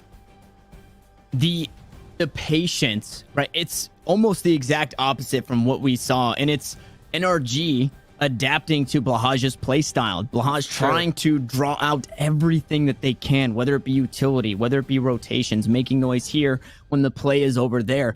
NRG haven't bit a single time on that, and that play was a perfect showing of that, where Shanks just holding fast up in nest, watching towards that defender, or the attacker side at spawn, finds that op shot. Then I guess a little bit of aggression from Psalm playing up with that lockdown coming on through, but still just holding stout to where they want to play, not changing anything up, not biting off more than they can chew. And it's worked phenomenally. Obviously, one round it didn't, but that was a pretty Herculean effort from Blahaj to be able to pick up that round win. And NRG, they look poised, they look patient, and they look really good here on Icebox. And you can always have that talk about how much of that structure comes from their coach, because I think I also brought this up a little bit earlier. They have brought on Chet, who was famously the coach for Evil Geniuses in Counter-Strike. He has been kind of known since he originally got his start in coaching like 2015 or something of the sort, for actually being able to provide a lot of this kind of structure for teams. And considering how NRG started out with some pretty middling results, let's be honest here, they have looked so much better, even through the controversial change of, dropping Kohler despite him having an overall good performance. They know best. At the end of the day, the players themselves know exactly what's up, and NRG, they're looking great because of it. Sure, this is still early days, not only of this game, but of the tournament as a whole. But it is one hell of a way to open things up, that is for sure. Confidence is just kind of a seeping from them. Confidence is key, especially in a game like this where if you're losing your gunfights, boy oh boy, does it feel bad. And fortunately for NRG, they're just not. They've had the angles, they've had the opportunities, again, just holding steady, not worrying about too much. I think we saw in that last matchup sometimes where 100 Thieves, I'm thinking of one play specifically, Hiko was holding an angle on bind, and I don't think they had as much site security as they thought they did. Hiko looks away from where he's watching for 1 second, and he gets tactical shooter timing. And that's just kind of how it played out. For NRG, they just have the angles, and they have each other's backs. It makes me think about Shanks, not worried about a single thing when he was watching that attacker-sided spawn. He was just holding fast. Nothing was going to make him move. No footsteps, not anything, because he had complete faith in his team. And when you slap together a bunch of solid players, and you brought up the coach, structure is sometimes what you need. So I've been impressed thus far. It is only the round of 64. And I'll be a little more impressed if they bring out the Yoru and do some crazy things with that. But it's kind of tough now going into this one on the opposite side for Blahaj. They're running dual initiators. They haven't gotten the most value, I feel like, and it's slow, and they push in quick, and all the angles are just held down by NRG, right? And it's only taking 3 members. So I'm interested to think or kind of get your thoughts on the changes they can make. Maybe a bit more mid play. There is no Sage, so into kitchen tube, that's going to be free all the time. Well, it's going to be a real test for Blahaj, quite obviously, because just what they're up against. But they did win in the round of 128 game. Not sure what maps were played then, but this is the pick of Blahaj, so they definitely know their way around Icebox despite being such a new map. What they need to do is it's a monolith of a question, because really, you know, you can always improve, but I think they need to try to focus, if nothing else, on trying to get the cleanest post plants down, or the cleanest plants down that they can, and really kind of bank on being able to hold the line kind of where they are right now. If you can hold on to these positions securely, that's the most uncomfortable NRG have looked. There's potential for sure. Again, this is a team that did win their opening match at single elim. Now they need to do it against a Juggernaut. And this Juggernaut is angry, will find the opening kill, walking actually right into a Nano Swarm as well. Som takes a bit of damage. Here's a plant that they need. Blahaj, they're on the right track, but they're down a player. They're down 2, they're down 3. Can we count to 5? Because apparently Blahaj can. That's now going to be 6-1, surely, unless Jauma can pull off the miracle. It's not going to happen. And that is what's so hard. That right there is a pinnacle, Tanner, of what I'm talking about. If they can get the plant down, that post plant is so difficult. That's why it needs to be so clean. That's why it needs to be so flawless, because otherwise, NRG are just going to absolutely run through them. It's so difficult to play against, man. I don't know how they do it. Hats off to, or a big shout out to Som there, picking up a kill on the Blades. Hijinks goes down, and using that dismiss and seeing all 4 members, the way that he danced around up top, he was able to spot out everybody to let his team know, hey, once more, they're just rushing onto this A site. Right. I believe that was an eco round, so, you know, you get the plants, you get an extra couple of credits, you find a kill, which hurts the economy just a bit. You see it's a little wonky across, I think, 1,800 for one member on NRG and 7,000 on another. You see 6,500 on Daps here. So they're still sitting pretty. It's not the best you can hope for, but at the very least, a plant no less. Now we go back to the drawing board, and things a bit different. That operator has since switched things up, headed on over towards mid, right underneath the tube here, just making sure nobody's coming out of that attacker-sided spawn. The spike hovering towards mid too, so Shanks might just be set up in the most perfect position. A smoke not completely blocking his line of sight here either, so this could be bad, and there it is. Zill, the first to go down. That is flashes off the board, and once more Blahaj on the back foot. One thing that NRG tried doing but didn't get fully utilized is actually EU was inside a dark cover to kind of possibly play contact off of Shanks in case that maybe he needed a trade, maybe there's just a full swarm of people running at him. It didn't even get utilized, but that's something that I can definitely see being used later on down the line. Blahaj will go back to the old faithful A push. Although it hasn't had the best results, it has been one of their most promising forays into being able to take down NRG. And it's not looking promising yet again. They don't even get the spike down. EU will stop that early. Couple of kills traded back, though. It is going to be answered. Now a 2v3, making it 2v1. It is Blix, the last alive. He has to worry about Som coming right at him in the dismiss. And Infinite right behind. NRG pick up another. And this brings me now to a thought. Is there this much of a gap between these teams? Is NRG this far ahead of this Blahaj squad who's made it to the round of 64? And if not, what in this map pick makes this where Blahaj wants to go? Do you think it is just that trying to throw a wrench into things and NRG just, they're ready for it? Because nothing from the score lines to the players, the score lines of the game, nothing screams, yes, this is Blahaj's map pick. I would not have assumed that at all. That's something I think only the teams will truly know, because we haven't seen anything all too promising from Blahaj just yet.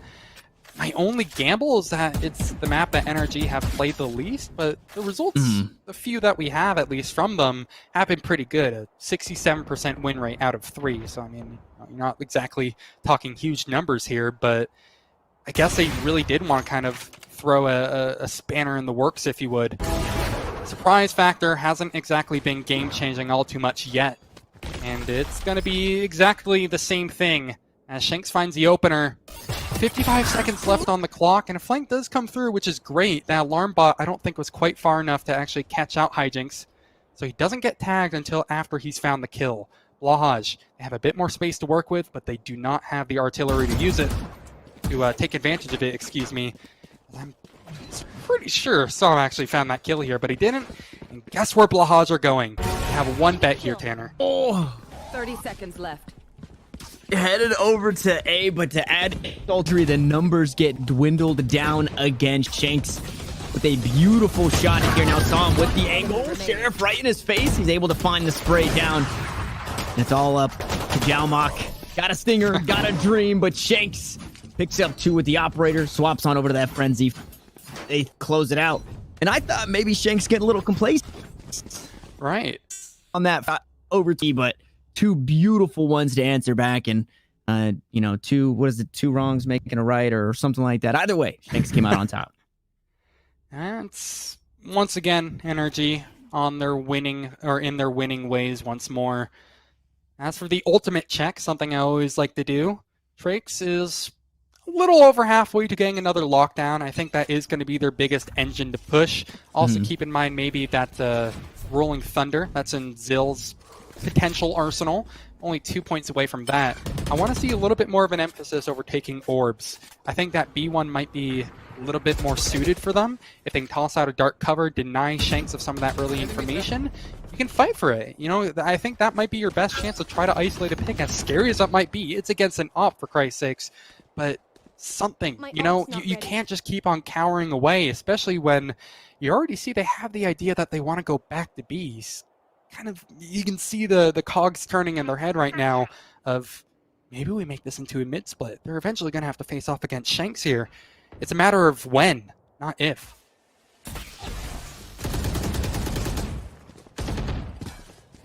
NRG, they just have them red. Anytime they try and make a play elsewhere, they've got something to answer.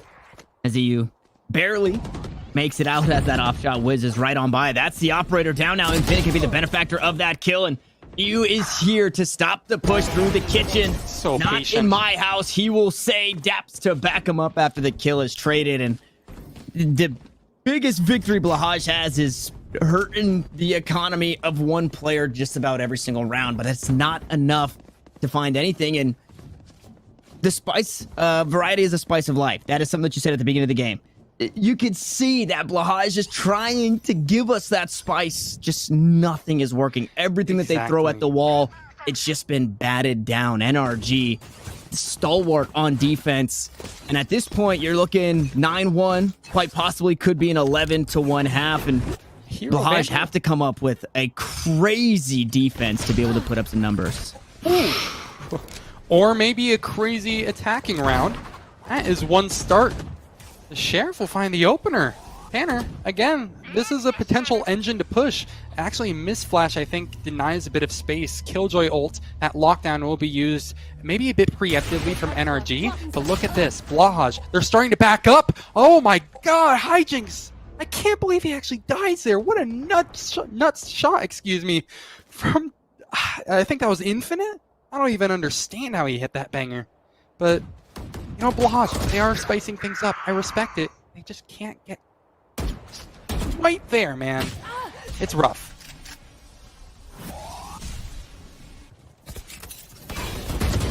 A winnable one at that. Infinite. Ooh, gonna be the first to contact. Zill takes it down. It's the Sheriffs for me. Poor Blahaj here. Now Sam has to get it done all by his lonesome. I would imagine he's probably got the economy to get it done. 5,900 credits in his back pocket. Is able to spot out one. That's Jalmok to sit him down. It's another round for Blahaj. I counted him out a little too soon. Still a scary spot. And at the end of the day, it's not 11-1. You got a bit more breathing room going into that defensive side. And now we see if they can get a bit more space at the end here of the half. Of course, it's the eco that does the trick. Great individual performances, great individual shots, I should say, excuse me, from Blahaj. You know, you always got to point out Zill, because that second shot that he got on the player holding behind yellow was actually game-changing. But they need to keep this up. 9-3 is going to be the best that they can hope for at this point. They have plenty of ultimates in their arsenal, including that Rolling Thunder, which I told you to keep a note of. Now we're actually going to be seeing it come into play, and this is where it matters most. 9-3 is a world of a difference between this and 10-2. Even if it doesn't seem by much, NRG have to respect that Rolling Thunder, and this should be a plant by all intents and purposes. However, the shut me up once again will be NRG. How do they keep doing it? This is just the result of a team being fire hot, firing on all cylinders. NRG, they seem unstoppable. Even with the bow out, he's still alive. How? EU finally goes down in Psalm to close it on out. 10-2 at the half. And as you said, I mean, NRG, they just look so good. They make you eat your words. They're winning every single fight. They cannot be stopped here. Yeah, they just move so quickly. It is wonderful to watch. Blahaj, again, I really respect what they're doing here, but when you're just faced off against NRG, who is fire hot, what can you really hope for? I need to watch this again. Oh my god, I just realized that second kill Infinite got was through the dark cover. He didn't even see it, and yet he still believed in himself enough to spray down and completely blindside Zill. That is such a painful way to go out.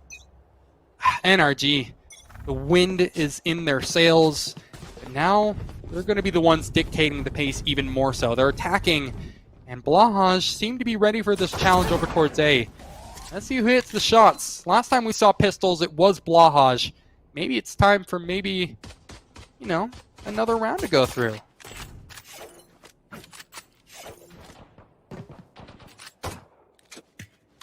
Daps from downtown, the Frenzy is able to pick up the kill on that turret. So now a little bit less to worry about over towards that B site. This pistol round, it is a big one, right? 10-2. You pick this one up if you're Blahaj. You hope NRG doesn't force and kind of just runs away in the next one. But you could string together a couple of rounds on defense and start to get that confidence up. But Frenzies might be the deterring factor here as they look to push up onto the side. Hijinks already taken a bit of damage, was able to escape, but now under 100 HP. Needs to be careful. That spike yet to be planted. The dark covers. The clouds all over the place. Nice aftershock, gonna stop the plant for just a moment, but a lot of time left on the clock. Now, it did buy time for the rotation to come through. Dap still holding it down. Hijinks on lower HP, able to pick one up. Infinite trades it back, but it's back and forth. Blue for 2, blue for 3 here. NRG find themselves on the back foot on the attacking side. The spray from the ghosts. Nobody gonna fall there in that trade, and it's all up to Psalm once more. Running out of time here, just about 10 seconds on the clock. He's just got to send it. He takes a shot at one, not going to pick it up as Joe Mock sits him down. I didn't see the utility there at the end. That could have been a bad spot should he had the Devour available. Psalm could have turned it around, but at the end of the day, Blahaj are able to pick up another, and we'll see where this economy heads, Ito, for this round for NRG.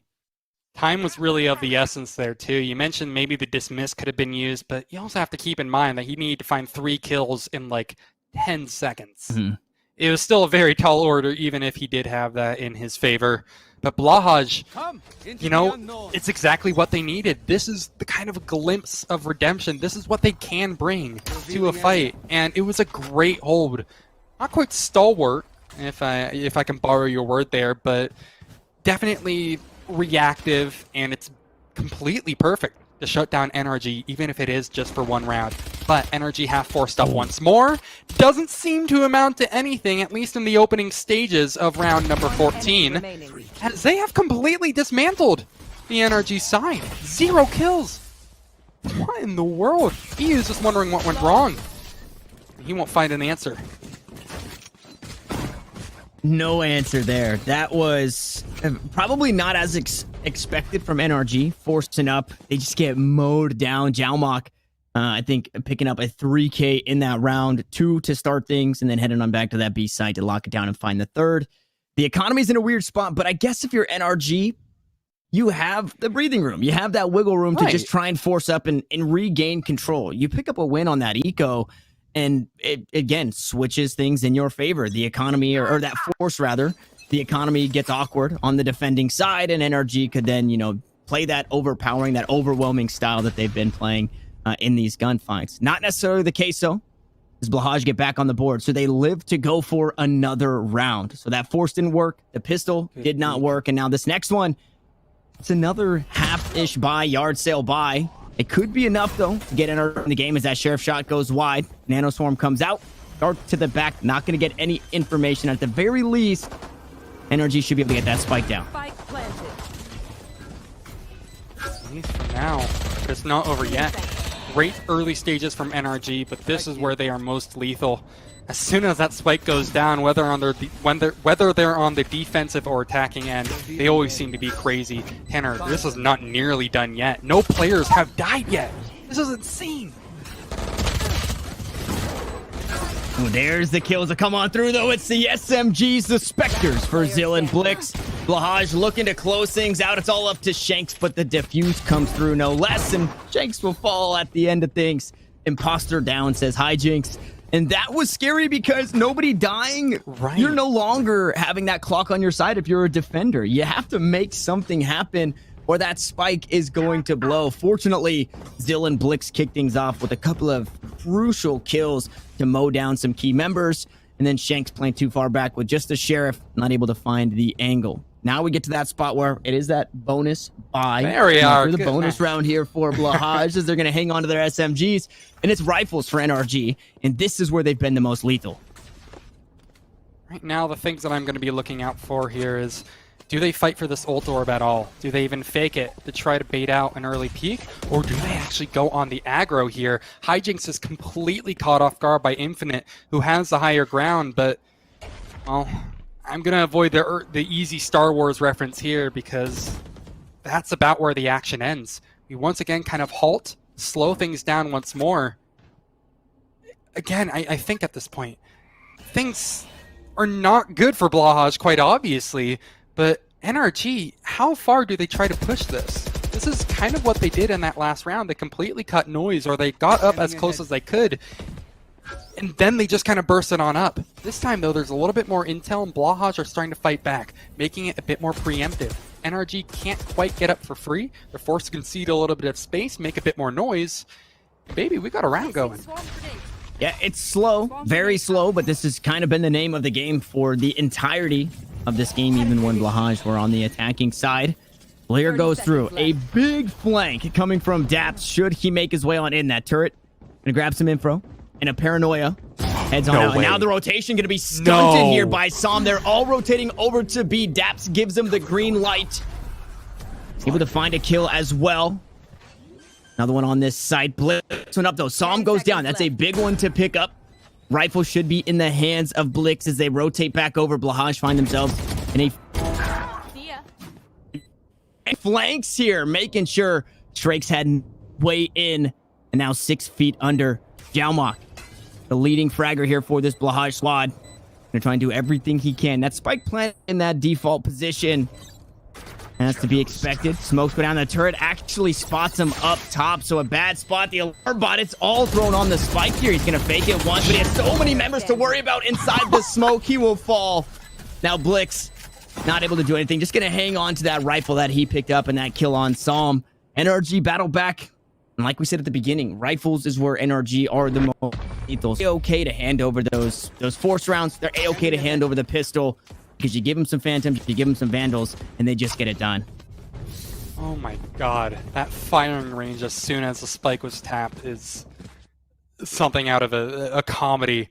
Just immediate. Your noise. Oh my god, it was just filling with bullet noises. That was absurd.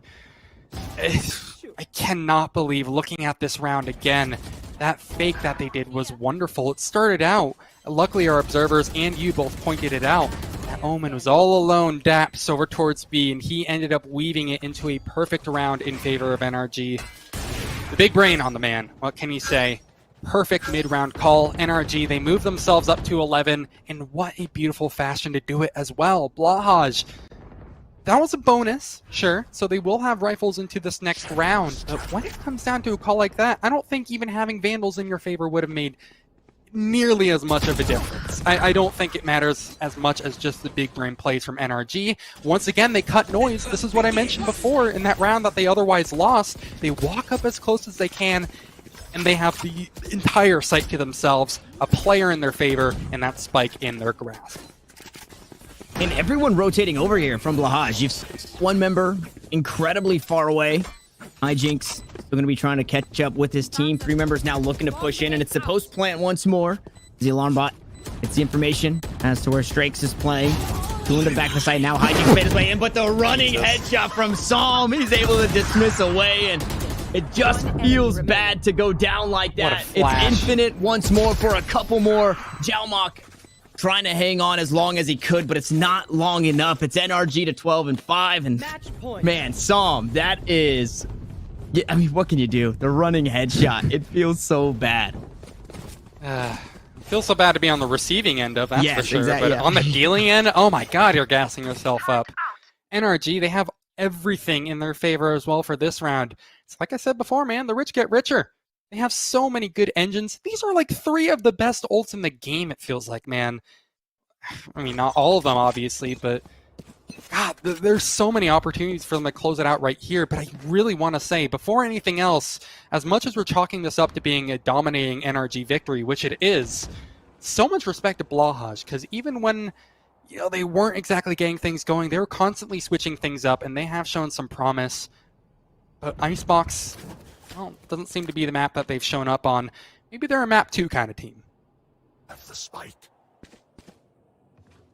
It does feel a little unfortunate that map 2 is going to be an NRG map pick. Now that lockdown used for the attackers here, NRG looking to push everybody off this A site. Play here more. Hijinks still hanging out all the way over to B, so making sure that there is no lurker this time. There is no rally the troops onto this B site. Nobody gonna have that information. Nobody detained. The nanoswarm goes out with a bit of information. Now Blix able to stop the plant, but it was more so feeling like a bait there to get that Hunter's Fury out of the way. No way, they go B? And yeah, the rotation coming on through. Hijinks is sniffing this one out, though. He is privy to this information, and he's going to hang out over towards Snowman. Breaks now watching up towards mid. Doesn't spot anybody, but could quite possibly hear the footsteps now. Psalm once more, though, on the flank. This is where this Reyna likes to hang out, likes to play. The shot goes wide. First op shot down. Blades come through, gonna be traded back and forth. Hijinks takes a bit of damage, but he finds a kill on the back end. Time. 3v4 Blahaj. Yep, they just gotta buy some time here. That spike now gonna be planted. Psalm on the flank. Shanks from downtown. The knives don't matter. Neither does the clock, as the defenders are going to be working against it. It's match point here on Icebox. Game number 1 in the round of 64. Zill is able to even the odds on the Reyna. Now needs to find some more with 31 HP and a Dream. Both members from NRG playing off the spike over towards that alt orb. Shank on 5th. Let's get flashed. The shots come through from the top of the box, and that's a full HP Daps. That's a 0 HP Daps. Now Shanks just needs to buy some time. Zill needs to push in and find the kill, but he will not. It's a 3K from none other than Shanks to close things out. In Icebox, the Blahaj map pick goes the way of NRG. But so much respect as well. NRG, it's impossible to deny how good they looked. This is like the NRG that we saw towards the end of 2020. It looks, quite honestly, pretty fantastic. It's still early days. Yes, I understand this is a round of 64 team, but I'm loving what I'm seeing so far just in these early days of this kind of new face still, NRG.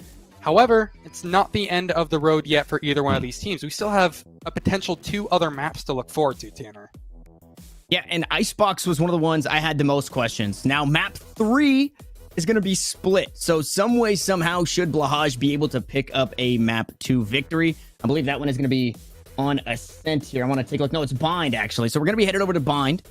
Should Blahaj be able to pick up a win there, then we get to see split. We get to see some more changes. We already, I think, got a huge change in Icebox not having a single Sage across the board. Yeah. So 2021 is already kind of being shaken up a little bit, and NRG looked so poised, as we said in that game. You talked about it, and I love that you brought up that coaching is so much, and I don't think coaches get a whole lot of love, especially in stuff like this. So hats off to Chet over there working with NRG and making sure that they're staying as that stalwart defense, even on attack, just ice in their veins, taking the shots that they need to take. Now, that's only game one.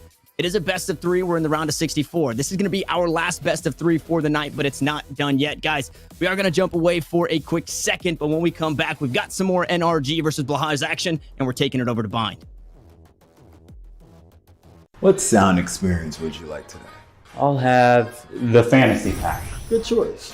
And could you make it a Cloud 2 wireless? On his way, sir.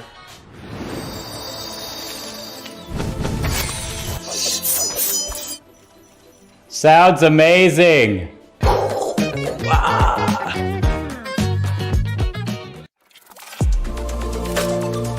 I feel like I need to defend my scene's honor here because this is just turning into a bit of a dog battle. Like in groups, always look. I'm cutting you off here. I'm cutting you off. Cutting you off. He said G2's winning it. He said G2's winning it. Need to wait till the next EU tournament, which could be in about 10 years now. Take it with like a grain of salt. No, but that's that no being fun. said, Take it super literally. Spike defused.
Welcome back, ladies and gentlemen. The VCT continues. We've got NRG taking on Blue High.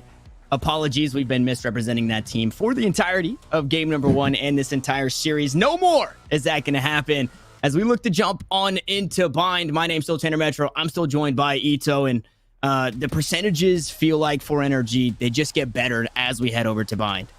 Yeah, I mean, this is their home domain. This is their territory, rather. 77% win rate, as I just want to point out real quick. Stats courtesy of VLR.gg for this one. I mean, they've already played it earlier today as well in that best of 3 against Virtuoso, and they ran Yoru in that game. Lots to take in from that first map, though. It was a banger, albeit a bit of a one-sided banger. I mean, I don't know. What do you expect hanging on a map number 2, Tanner? Yeah, I want to know if the agent selection changes, if we do see the Brimstone, if we do see that Yoru. Does that still allow NRG to play that same, just almost plant your feet and take it, and they do end up, winning like that, but are they allowed to play that same playstyle where Yoru seems to be a bit more tricky, kind of wants to move around a little bit and be a bit more baity?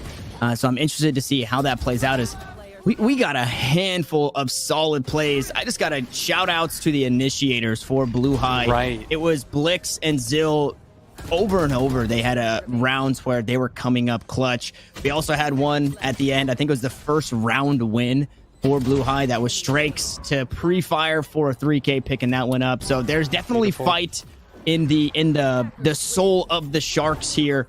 We just need to see it. But as you said, it's a really high win rate for NRG on Bind going into map 2. This is their map pick, so they are going to be on that attacking side first, as Blue High have opted into the defense. And it's a very scary place to be. I do want to see a map 3 because as a spectator, I want to see more split. You can only handle so much of it in your solo queue games. I want to see how people have started to adapt to the changes that have been made, especially when we have huge operator changes. That is one where we could also see the Yoru. We could also see the Brimstone coming in for those post plants. So hopefully we do make it to a map 3, but Blue High, they're definitely looking at an uphill battle here for map number 2.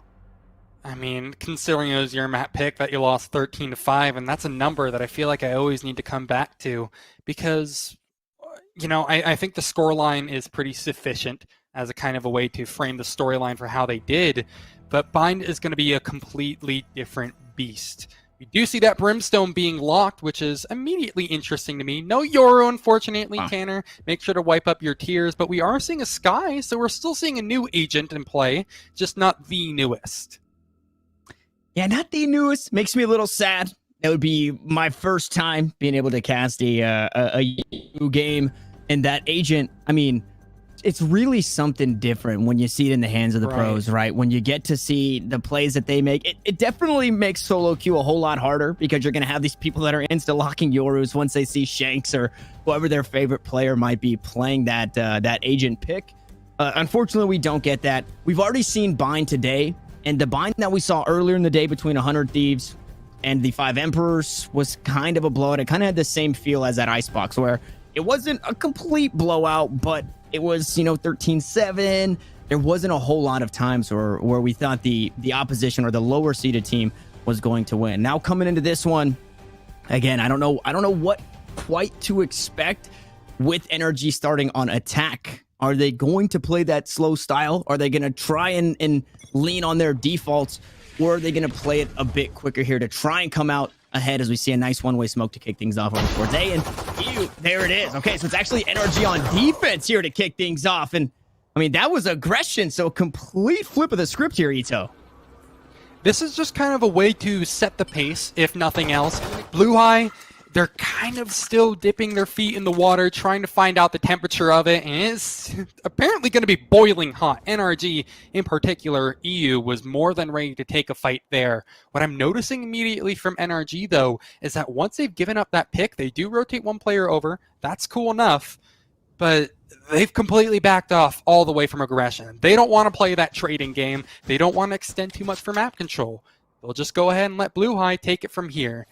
Not that they have to worry about any ultimates or anything of the sort, but we're not even seeing anything all too creative when it comes to setups. One thing that I think you're constantly going to see a ton here is how Daps uses those nice little birds. I can't exactly remember the official name for them. I'm just going to go ahead and call them birds. They're so good for info, and it can completely change things up, man. So here the teleporter, so now they have to be wary of what's behind it. Saw him on the brimstone, and it's Shanks right behind him. The frenzy getting the better half of this one. No blinding call out, but it doesn't matter. Infinite still finding a way to get it done. Once more, Trakes, the last standing here, running out of time in a 1v2, and Shanks closes it out. Once more, who better than Shanks to pick up that round one close? That is, I think that's exactly how we expected it. And you kind of talked about not a whole lot of setup coming out from Blue High here. So I wonder how things are going to evolve. The economy, not really in a spot that they can force up. And I don't think the mental or the morale is there as well. I think at the end of the day, you try and fall back on those rifles and do the best you can in those rounds. One correction I just want to say real quick. I don't know why I said Daps was on the sky. It's actually Infinite, but still same message applies, is because, you know, Blue High, they aren't going to be forcing up in this round, but I still think you're going to be seeing Infinite try to play with those flashes for info because of the noise that it makes. Probably not in this one. Looking like Blue High are just ready to get this one done with. Double smoke for some reason over towards Market. That's just a little bit of salt in the wound, perhaps, but you know, sure, maybe I got a name wrong here and there, but still the same stuff remains true from NRG. They are going to be playing this really info heavy, and this is going to completely decide the pace. Next round is going to be one, it's going to be a banger. I don't even know what to say otherwise. But for now, again, they're looking to get this done with ASAP. There is one kill that goes away of Blue High, but oh no. I think they're just going to be collapsed in upon. This is going to be so heartbreaking. Yeah, that is... There's just nowhere to go. Nowhere to go. Yeah. Completely overwhelmed. Kills on 2, though. So already a bit of progress made as far as damaging the economy. It's not going to be an incredible bonus round coming on through. They are going to have to... not necessarily have to force up rifles, but you would assume that because they lost their SMGs, they do pick up those rifles. Now for Blue High, they have rifles. And the economy is a goose egg across the board for 4. So obviously this round means a lot, but it means so much more. We've seen, I think, a couple of teams going into that 4th round after losing the 3rd still feel comfortable forcing stingers. I don't think that's going to be the case here should they lose this round. The economy is just so bad. Now that owl drone going to go up. Paranoia comes on through. There's the dash. They call it out. Hot Hands able to stop the push from the other, and Shanks now on in a precarious position. Needs to be able to get on out. He should easily be able to walk through, but he's going to hang on to this angle just to make sure they don't give up showers, just to make sure they're not giving up ult orbs, right? That's one of the things you see a lot with Phoenix players is they are constantly being fed ult orbs for that run it back. And they're pretty close to it, only 3 rounds into this mess. That was one thing I was actually going to note, is that I think they're going to be fighting a ton for this. And I love this like early excursion that we see from both teams, that paranoia just to retake control of it. And NRG, they've been rewarded for their efforts, but a double shock through. Oh, it's actually going to be coming from Blue High. That's a beautiful way to start things out. The duelist, Shanks, is taken down. So they don't exactly have that crazy dash play to use anymore, nor do they even have their smoker. And things are looking really good for Blue High because they've been slowly working for this map control and are being rewarded very handsomely for their efforts. Infinite went unspotted around the box. The patience once more pays off for NRG in the ring around the Rosie in favor. Assam finds one through the smoke, doesn't stop the plant, but it is a 3v2. Now working against the clock as NRG as that Trailblazer goes through to get a bit of information. Leaping around, we'll see what the dog here can find. It spots one out towards short. Now they know. Jalmoth playing inside a U-Haul. So I'm going to push on through. Phantom in hand. And we've seen the spray and pray, baby. There it is again. You just hold W key and it just works. Now Zill needs to go shoot for another, but it's Infinite. The sneaky Sky that was playing on this A site to close it out. And NRG, it started off bad. It started off with Shanks going down early, but they turn it around again. 3v5 there converted from NRG. And that... Tanner, before you asked, what makes, is the difference really that big between these two teams? Which team here is going to be the one that consistently converts those bad situations into something more? The answer is NRG. I really think it's just those crazy on a whim calls that are making the difference. Infinite, undoubtedly my pick for most valuable player in that round because of how he managed to even things up back into a 3v3. Obviously, he was finished off by different members of the crowd of NRG, but Blue High, they have to be hurting after that one, and the stinging sensation has to still be there because they're losing numbers so quickly, man. Enemy remaining.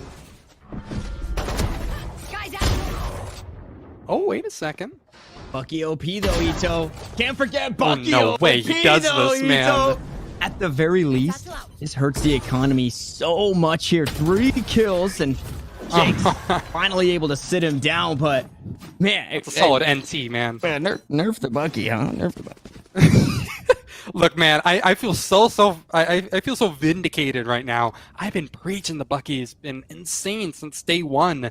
And finally, people are truly starting to understand. It's such an absurd gun for its price. $900, and look what Hijinks got out of it. It's what you said before, Tanner. So much economic damage. And also, he's actually built his way up to a showstopper. So, really, it's not game-changing, round-changing, but it definitely is a little bit of an ego boost. It is a little bit of a potential engine that you now have online. A double satchel play into showstopper, not too unexpected, but it will be the Hunter's Fury that is the first thing that gets popped here from Blue High.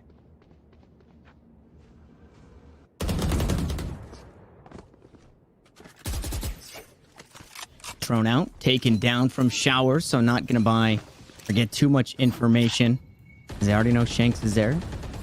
With the jump peek over the top of that truck there, still not spotting anything else. So both teams, they're privy that people are here standing on the other side of the wall, but not 100% sure where they're headed. As Trakes, with the spike in hand, looking to rotate over towards this B side. A couple of trap wires set up to try and stop that flank from coming on over. And it's only Psalm here on that B side. Infinite has since rotated over towards A. And Zill actually grabbing that spike and heading back towards A. So this has been beautifully read by NRG, and a beautiful flash there. The information given that they're still there as well. Absolutely huge there for NRG. And Blue High working against the clock again. Need to get on seconds. Here comes the satchel charge. There comes the leap on in the flash, but it doesn't matter. Hijinks able to pick up the first kill to open things up. NRG now on the back foot. Shanks even does an infinite once more. Man of the hour here. Blix finally takes him down, but Franks is just out of time. He's outmanned, and NRG against all odds figure it out. There's so much that happened there that it's kind of hard to keep track of. But NRG, the things that I said to keep your eye on heading into this game were used perfectly. I told you exactly. I mean, that sky is going to be so good. When everything was dead silent, they popped that bird in to try to find, hey, is there anything over here or over here by showers? The answer was a resounding yes. That had to be the cue for Blue High to push out. They used that double satchel play in, found 1 kill for their trouble, but then that's where Infinite was already sitting in the smoke. Their minds are moving so quick, man. I don't know. We're watching 10 different Albert Einsteins here. However, I think right now we found one who reigns supreme overall. Found 5 that reign supreme overall, and that's NRG. 1 brain for each round that they have so far. However, you're going to have to count it as number 6 soon because they're well on their way. Saw him with another running shot. I don't even know what to say anymore, man. They just completely switch things up at their own volition. Yeah, I mean, Psalm, the king of the run and spray here. It's worked so many times for him, and it's kind of a meme, but it's working. So yeah, I mean, how could you knock it there? 10-0 on the Brimstone. Already 2 pips towards that ult after seeing it. So headed in the right direction once more. Even if at the very least, Blue High pick up a couple of rounds and they hurt the economy a bit, you have the blades from Shanks to worry about, who does get spotted out. Infinite able to watch his back there. Saw him pushing on up. This time not running and shooting. He plants his feet and he finds that first kill onto Hijinks. Blix able to trade it back, but Even when things are even, they're uneven. I think right now, Blue High finally be getting themselves in the driver's seat. They're trying to creep on up, but that center console just seems to be in the way. The neural theft comes through. The information now given. And it's going to be Daps over towards the safe side, trying to hold it down. The wall is there. Xiaomok has made his way up into heaven. So trying to find the flankers. Not going to find Shanks. Yes, he is. He spots him, pushing to the back of the site. Now in a 2v4. This is looking incredibly winnable here for Blue High. Spike planted on that note.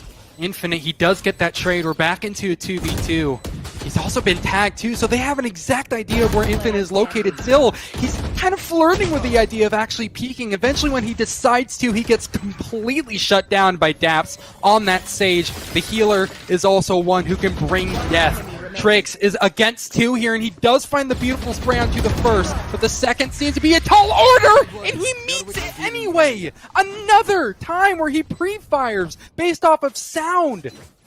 And that is just amazing, man!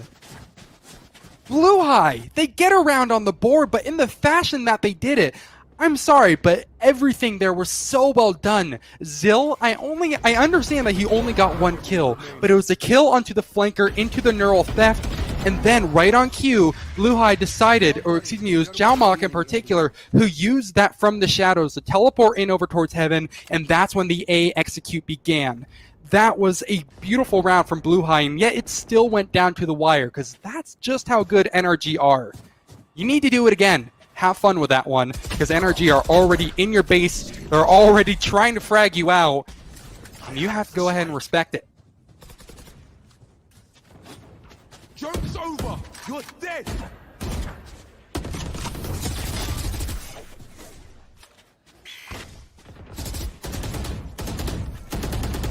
There's a starter kill. And not nearly the finisher. Trades are going their way so far, but eventually all good things must come to an end, and this is where that solo factor from NRG starts coming into play. We were praising their teamwork previously, but right now, it's not so much the case. Shanks pushed in, was good for 2 kills, and then of course Daps was there as the finisher. 7-1, our scoreline now. And Tanner, I mean, I'm curious on your thoughts as well. I feel like I've been rehashing these same points. Blue High, they have shown one really great glimpse of glory, but overall it has been the NRG show. What needs to be done in your opinion? I don't know what can be done, right? We already saw it in Blue High's map pick, where NRG, they just reign supreme in the most superior way, 13-5. Nice boost play here. Now you come over, and this is NRG's domain, and they are just okay to take everything away from you as Psalm picks up Unreal. 2. It's going to be traded back, and it's an eco round. You can't expect too much here from Blue High, although the odds are even. There is a couple of vaults, so information here with the Seekers from Infinite, and Daps can look to find a resurrection. What is this, Daps? Yeah, the operator in hand takes the teleporter, so now completely stuck there. It could have been a bait since they haven't seen the omen, so maybe they could be expecting that it's a bait teleport or a fake from the omen. But Damp's now going to be creeping out. Surely they hear this, the Seekers get the information. There's the res. Now in a scary spot. They might just peek. He's actually going to bait out the peek with the res. Shanks makes it out on top of it all, and gee, it's just, I mean, polished is the way to call it. EU picks up 2 on the way out, and EU's been awfully quiet. Now making his way up that leaderboard. Well, when everybody is seemingly popping off, when your team is up 8-1, there has to be one person who, maybe lagging behind isn't the right word, but who isn't getting all of the frags. In this case, it just seems to be EU, but he's getting involved. He's like, hey, get me in on some of this business. And Blue High are the unfortunate victims. Definitely anything but unfortunate if you're a fan of NRG. Up 8-1 at this point. They are looking insurmountable. But the game isn't done yet. We haven't even touched overtime, halftime yet, excuse me. And this is about where NRG are going to say, hey, let's have a little bit of fun with it. They just sent 4 people on top of an ice wall. Okay, we'll go ahead and talk about that one a little bit later, because it already has been completely evacuated, bailed upon, and there are the kills to match. Blue High now in a 4v2, once again have to do it all.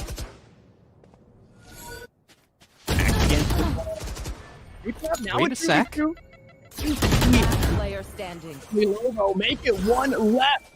Daps, no res, just has the heal. Gonna have to go for it here. I mean, there's no reason not to just send it. We'll see how this play works out. The spike is down in Hookah, though, so has this that needs to worry about a handful of problems here. What could be a handful of problems in that ultimate in the cage is enough to back them away. They do send it out over towards long. Now energy gonna be creeping on up. Oh my god. Spike goes. We'll see. Dap. End of the hour here.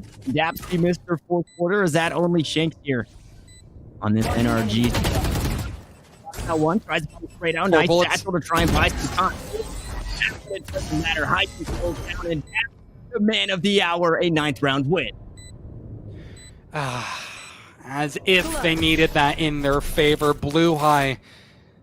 I mean, are they even kicking themselves for that one, or are they just kind of feeling a little bit bitter and hopefully regaining their composure, looking to go again? Because we are reaching the end of this half now, and they do have a couple of more ultimates to use. Again, that's your daily ultimate check. Still a little bit of way from that run it back, mind you. But look, I understand that was overall a great 1v2, but at the same time, give a little bit of praise to Blue High, how they nearly converted that 4 versus 2 into their favor.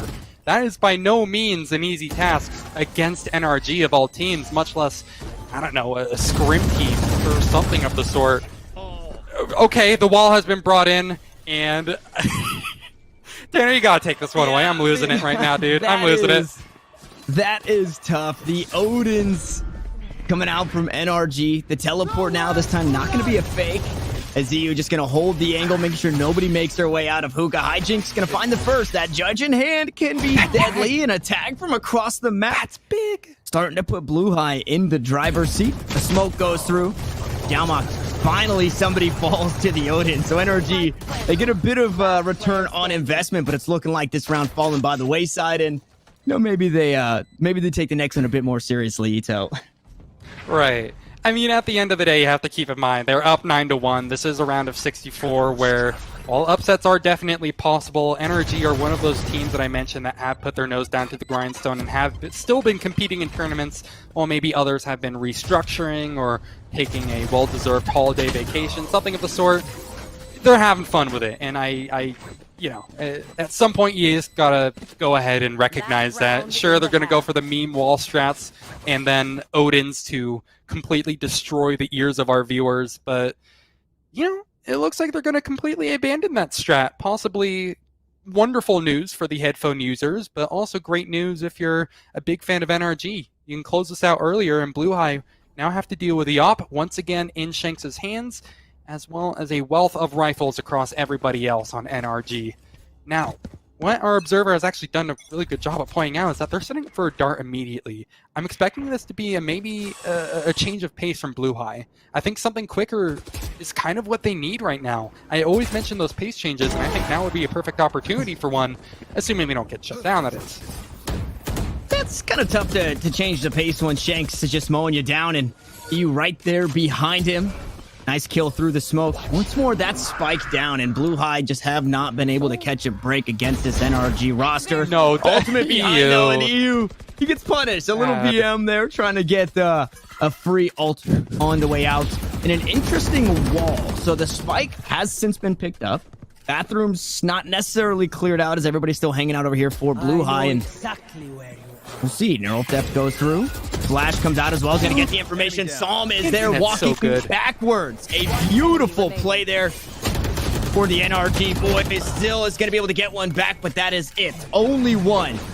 As NRG go into the half 10-2, and they look to things out here in 2-0 fashion.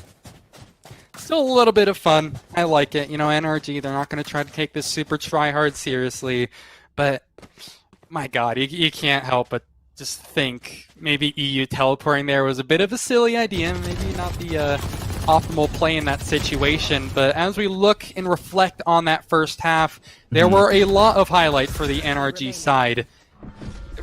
I mean, that flash play towards the end, I think, is a really good, succinct summary of why that Sky is so good to bring out on Bind, why Sky is so good. I mean, Stronglegs has been preaching that for a while, I understand now. But, I mean, we're only 3 rounds away from NRG advancing to the round of 32, Tanner. I want to believe in Blue High, but we need to see something this pistol round and not much later. Not a whole lot of time, right? You have basically zero space for Blue High on the defending side. This pistol round going to be absolutely huge, and they play so far off this A side. 3 members over towards B, 2 towards Showers. Once more playing for that alt orb for their Phoenix. This is straight out of April, dude. The wall up for the APC plant? This is so old. I love it. And that's what happens when Sage makes her way back into the meta. Now everybody rotating over. 1 on the flank, that is Hijinks. You have to pay attention to the bottom side of that mini-map. This raise could get heaps of value, but Infinite due diligence to clear it out, but it doesn't matter. Hijinks with the first kill here, and Shanks, if we could just tell him to shoot and vice versa. Not going to be the case, though.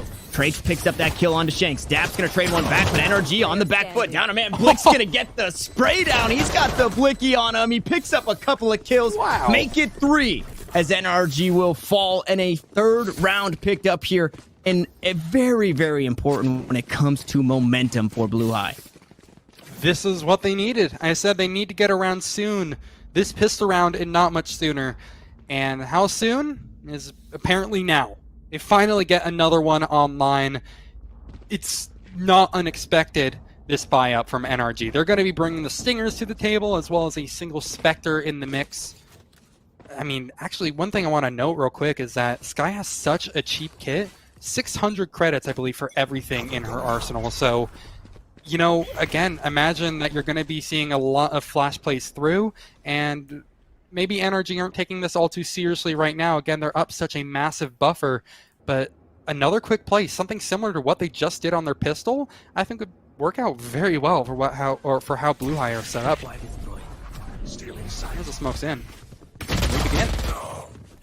And we do begin. It's Psalm to kick things off. The run and gun pays off a bit more when you have the SMGs in hand. And Psalm gonna buy a bit of time, faked it a few just to see if anybody's gonna try and do anything crazy. Nice wall for the flanks. You no longer have to worry about that as Daps gonna secure that one. You can hear the stampede though coming from this defender spawn as the flashes go through. Paint shell is gonna be queued up. Psalm goes good for another, and Daps finds one too. The force starts to pay off, and NRG in full force storm onto this A site. And at the beginning, Ito, we said it, a bit of aggression coming out from NRG. Now on the attacking side, the 70+% win rate, you see how comfortable they are here, and they're looking to just close it out now. They're in the driver's seat, if you would. They're in a prime position to finish it right here, right now. Blue High aren't going to take this one sitting down, mind you. They're not going to wait until match point to have all their rifles in play, all their util on the board. No, they're bringing Buckies. They're bringing Stingers to this.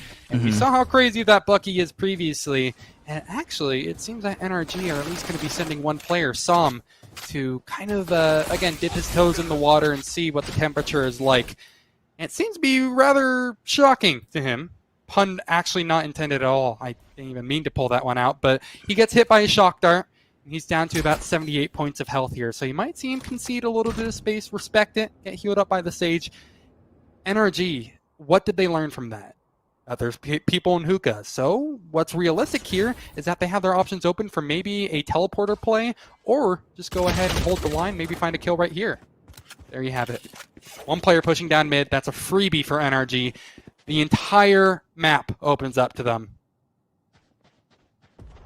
And it was Bucky's OP earlier. That time around, not going to be Bucky OP. And somehow Psalm has managed. Okay, finally he goes down, but he has just survived it all. NRG.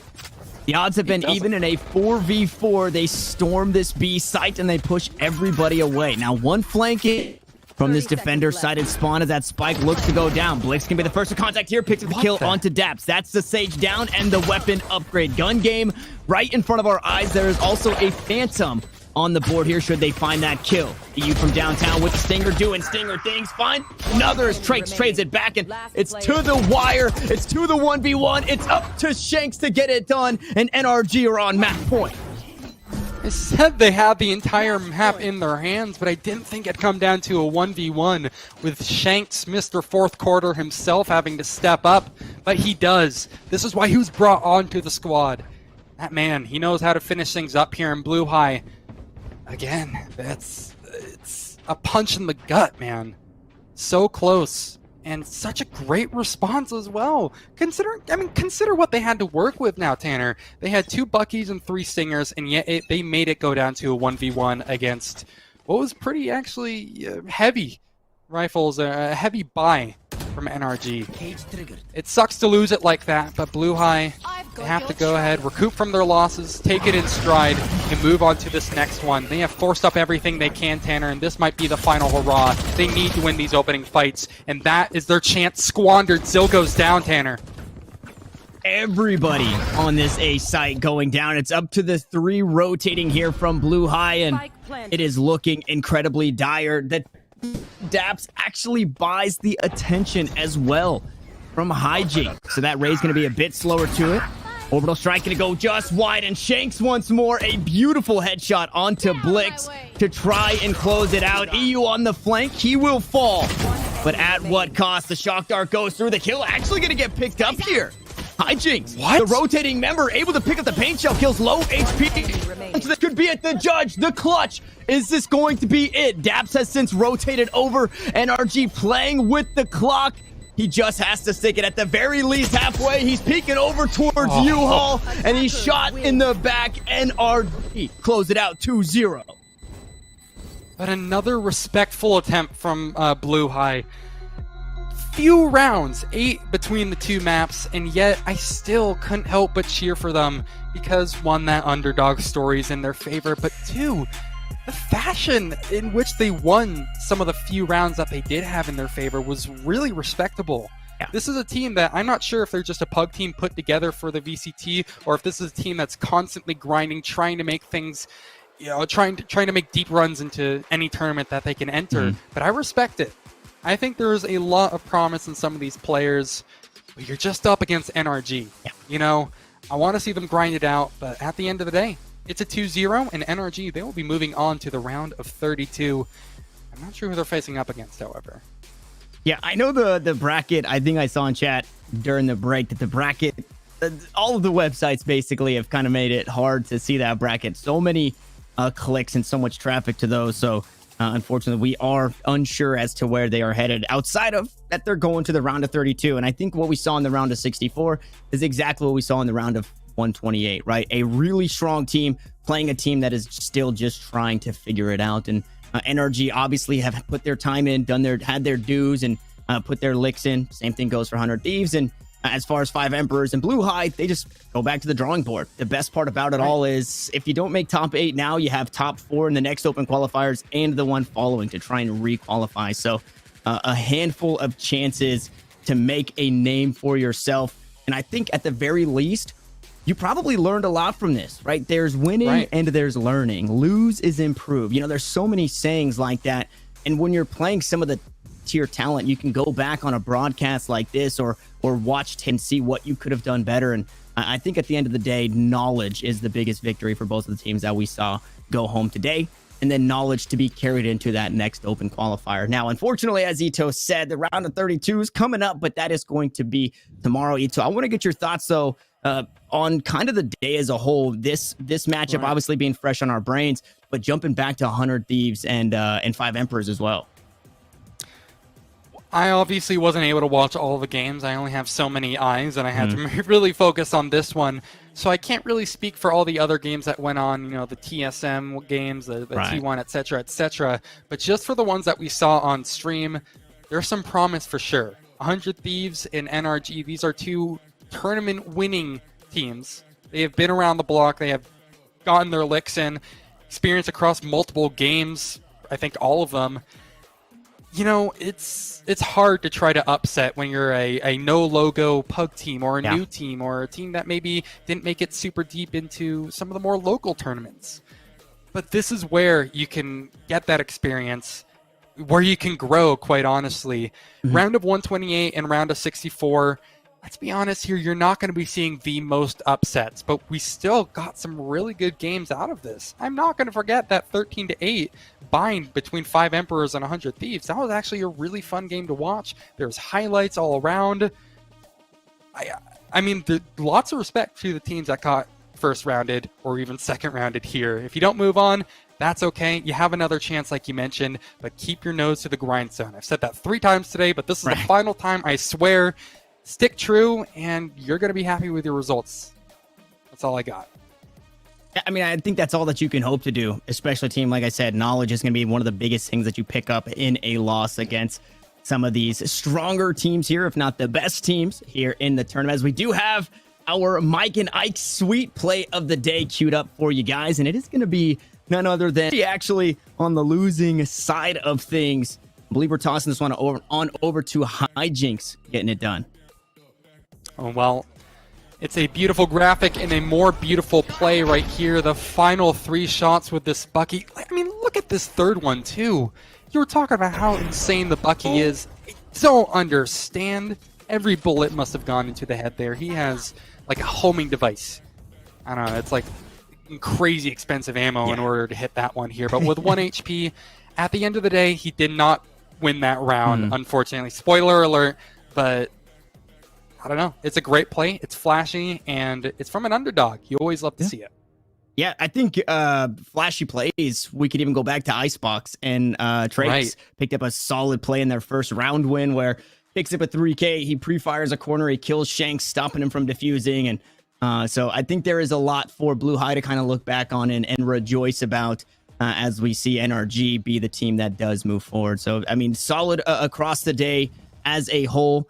Round of 64. There is a lot of Valorant left, and I'm not too sure where things are headed. I hope everybody got a chance to check out some of those other games. I know that I'm going to be headed back into some of those community streams to check those out to see how the teams did.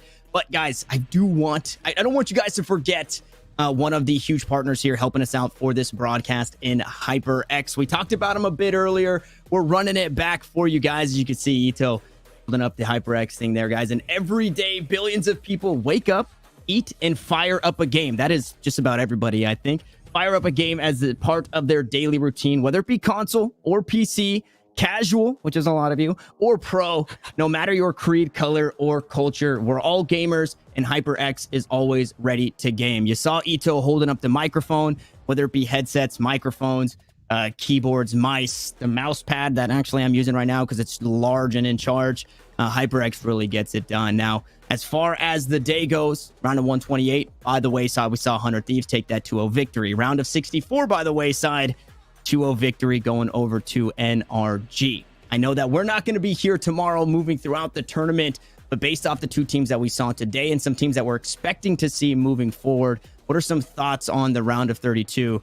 I guess maybe we just talk about NRG because we know specifically that they're moving forward. Do you think things stay the same? Do you think that we still expect to see that passive play style where they do hold stalwart on defense and they just plant their feet and bang? Well, they move a lot quicker when it comes to playing post plants, whether it's them themselves who get the spike down or it's the enemies who do. They always move quickly at the right time. They have an incredible grasp on the pacing of the game, quite honestly. I could see them going far, but I think round of 32 and round of 16 is where you're going to be seeing a ton of upsets. Your favorite teams might not make it in because it's a brand new year, man. So many roster changes have come through. Some teams have taken a well-deserved break. I mean, that is just the perfect setup for a potential upset or two. You know, it's undeniable. As for my expectations, it's hard. NRG, I just think, have such a good grasp on the game.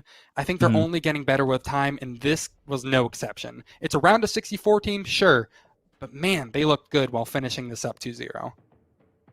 Yeah, they did it in one of the best ways that you could get it done, especially on your map pick. Now, as we've been saying, that unfortunately does things for us today, but that does not stop the Valorant action as we've got that round of 32 picking up tomorrow at the same exact time, guys. That stream is going to be live at 6:30 Eastern Standard Time for you guys to jump on in and catch that action. Brighton, I guess not bright and early, but nice and comfy into the evening I guess, yeah, it does depend on where you are. But 7 p.m. is when the games are going to be kicking off Eastern Standard Time. On behalf of myself, Ito, the production crew has been awesome. Our observers as well. We want to thank you guys for tuning in today, and we'll see you guys in the chat tomorrow.